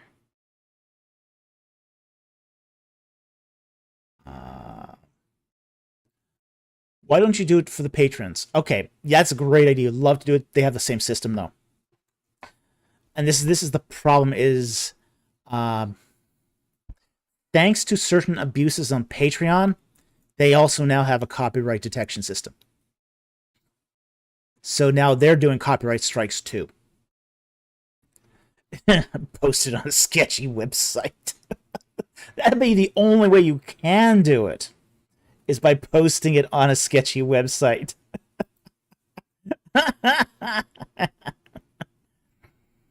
We wouldn't even dare do it on our home server. I mean, we have a web server just sitting right behind me. Sitting right behind me is our web server. And I could probably host it on there, but I don't want my IP being blacklisted either for that. So, there's consequences to these things, it's just like, it's very, very difficult. Very difficult. Fuck up.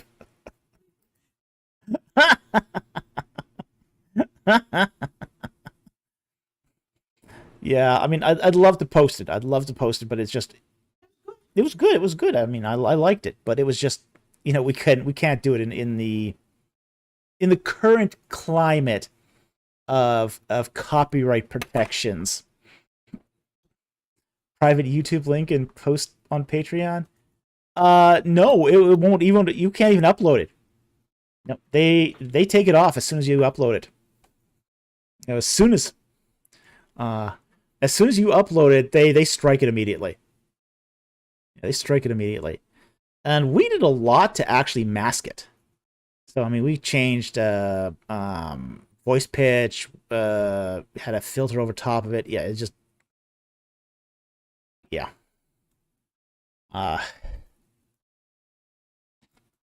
So yeah, unfortunately, there's not going to be a Ten Commandments watch party anytime soon, because they're just really, I mean, any work of fiction is any entertainment company protects its intellectual property. Now, I can sort of see that with the Ten Commandments. All right, I get it. It's an old movie, but it's still under copyright. And it's still owned by a studio, and there were creative liberties involved. So I sort of get that. I sort of understand that. What I don't understand is the ones that are pretending to be documentaries and educational channels, like, quote, History Channel and its Ancient Aliens series. That I less understand because they're trying to pitch what they say as fact and truth. But they're protecting it like it is a piece of fiction. Voice, Discord, broadcasts, your computer desktops. You could watch it, and they can watch you watching it. We might be able to do it on Discord. That is possible.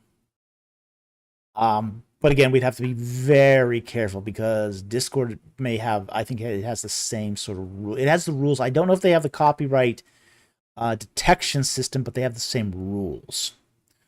So, silly with that movie because all it would do is encourage people to actually watch it. Yes, on a Tor server, yes, you could do it.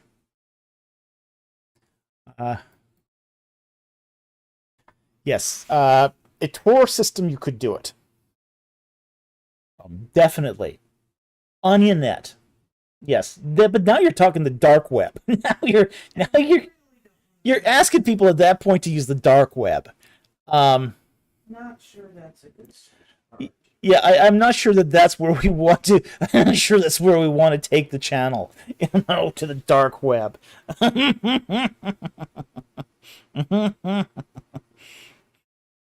Yeah. I've only been on the dark web once, and that was an adventure enough. Thank you.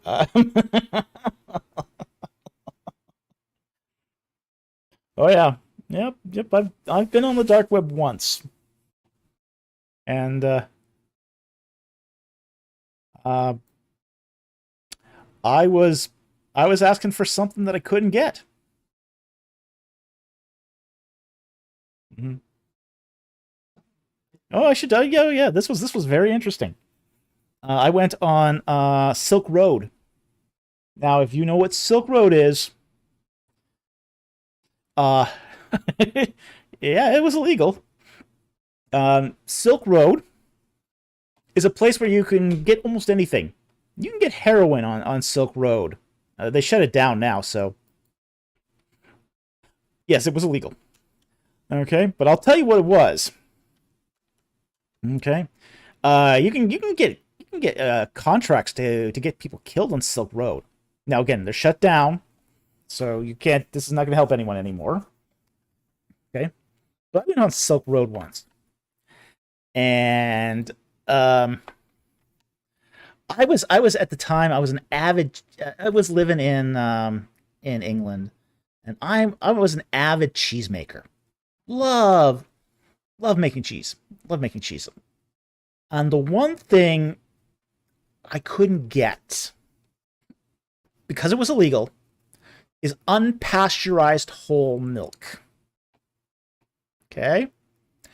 Unpasteurized whole milk. You can get pasteurized whole milk. You can get, skim milk, any kind of a milk you want, but not unpasteurized because it was deemed unsafe for human consumption. So, why is it illegal? Because a lot of governments, and this is not just true of England, it's true of a lot of governments in the United States and Canada. You can't get unpasteurized whole milk. But if you want to make certain types of cheese, you can only do it with unpasteurized whole milk. So, I get on Silk Road and I ask, is anyone willing to sell me some unpasteurized whole milk? And I was told that stuff was too hot to handle.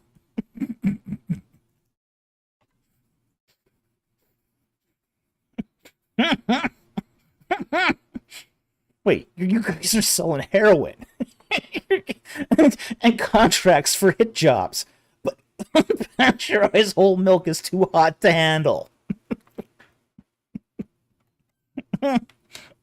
Well, it's more like the risk was not worth the reward.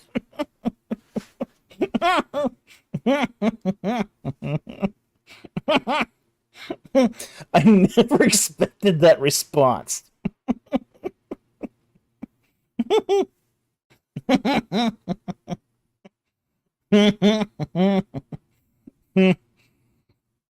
But there have been some incidents where farms were selling unpasteurized whole milk, and the Department of Agriculture in the United States just came down on them like a ton of bricks, SWAT team in the whole 9 yards. So yeah, they take this really seriously. Yeah, yeah. And it's not the FDA; it's the U.S. Department of Agriculture. It's the USDA, and they take this super seriously. They destroyed the man. Yeah, they will get the whole SWAT team, confiscate your cattle, the whole 9 yards. And they'll do it with riot gear and guns. Yeah. So I'll fight Batman, but the FDA, no, thank you. Yeah, the USDA is no fun either.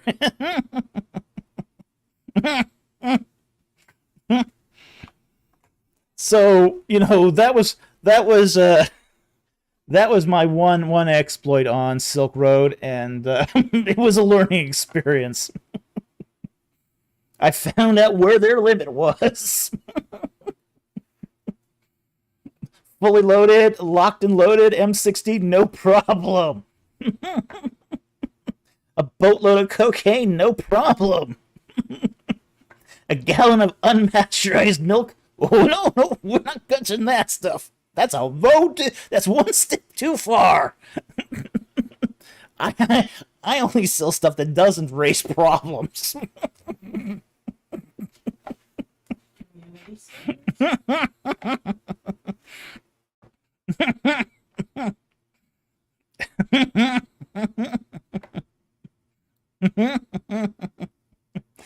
Who knows a guy? Get your milk.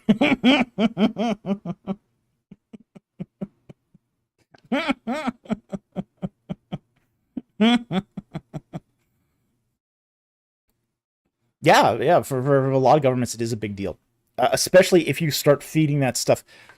Now, in France, people have been making cheese from unpasteurized milk for millennia. And it's no problem getting it in France. And some of the most beautiful cheeses you'll ever eat are made from unpasteurized milk in France. I mean, they're just some beautiful, beautiful, lovely cheeses. So gorgeous, so fragrant, and oh, tastes so good. You can, if you know a fromager in, say, your local area that can import those cheeses, that's probably your best bet. But if you want to make them, well, you're kind of out of luck. So there is an exception made for unpasteurized cheese once it's produced as cheese, but not for the milk itself. The obvious, humans and used unpasteurized milk. Yeah. For centuries. Yeah. It's only like the last 100 years. Well, here's the thing with unpasteurized milk too. Yeah, that whole if small businesses can sell unpasteurized milk, then the mega corps can do it too, and the mega corps will kill tens of thousands of people with unpasteurized milk. Yeah, and that's the reason. The reason was because they do milk pooling. Okay. They're pooling milk from tens of thousands of cows. So that is a problem if you're not pasteurizing your milk. You do represent create an issue where contagion can spread really rapidly through a large amount of milk. So yeah, that's an issue. That is an issue. So again, yeah, they have a point, but for the small, let's say, hobbyist cheesemaker, you're not going to kill anyone. You know, it's not a health and safety issue for a hobbyist cheesemaker.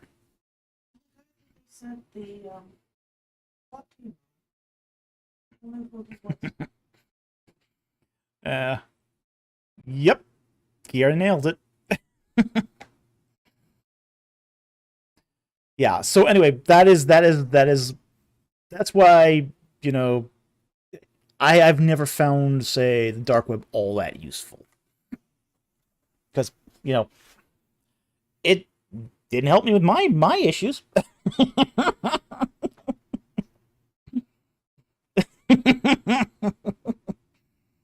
So anyway, we're going to call it a night at this point. We're 5 minutes to midnight. I think that's a good time to wrap it up. It was, again, an interesting live stream as always. I want to thank everyone who joined us tonight and who gave super chats. Thank you very much. You really contribute to this ministry and keep things going. And we so very much appreciate that. I also want to thank our Patreon supporters who helped pay for a recent upgrade to our systems. Thank you so very much. We can't do it without you guys either. You guys really sort of make the difference between actually helping us to make these videos. So we're so appreciative. We so much appreciate you, Patreon supporters. And finally, I want to thank our regular subscribers who watch our videos, who comment, leave likes, and who basically send links of our videos to other social media. That redirects traffic back to us, and it helps grow our subscriber base. So with that said, if you haven't hit that subscribe button, please do so you don't miss any of our content. Thank you very much for watching and joining us tonight, and I will see you next time on Ancient Egypt and the Bible. Good night, everyone.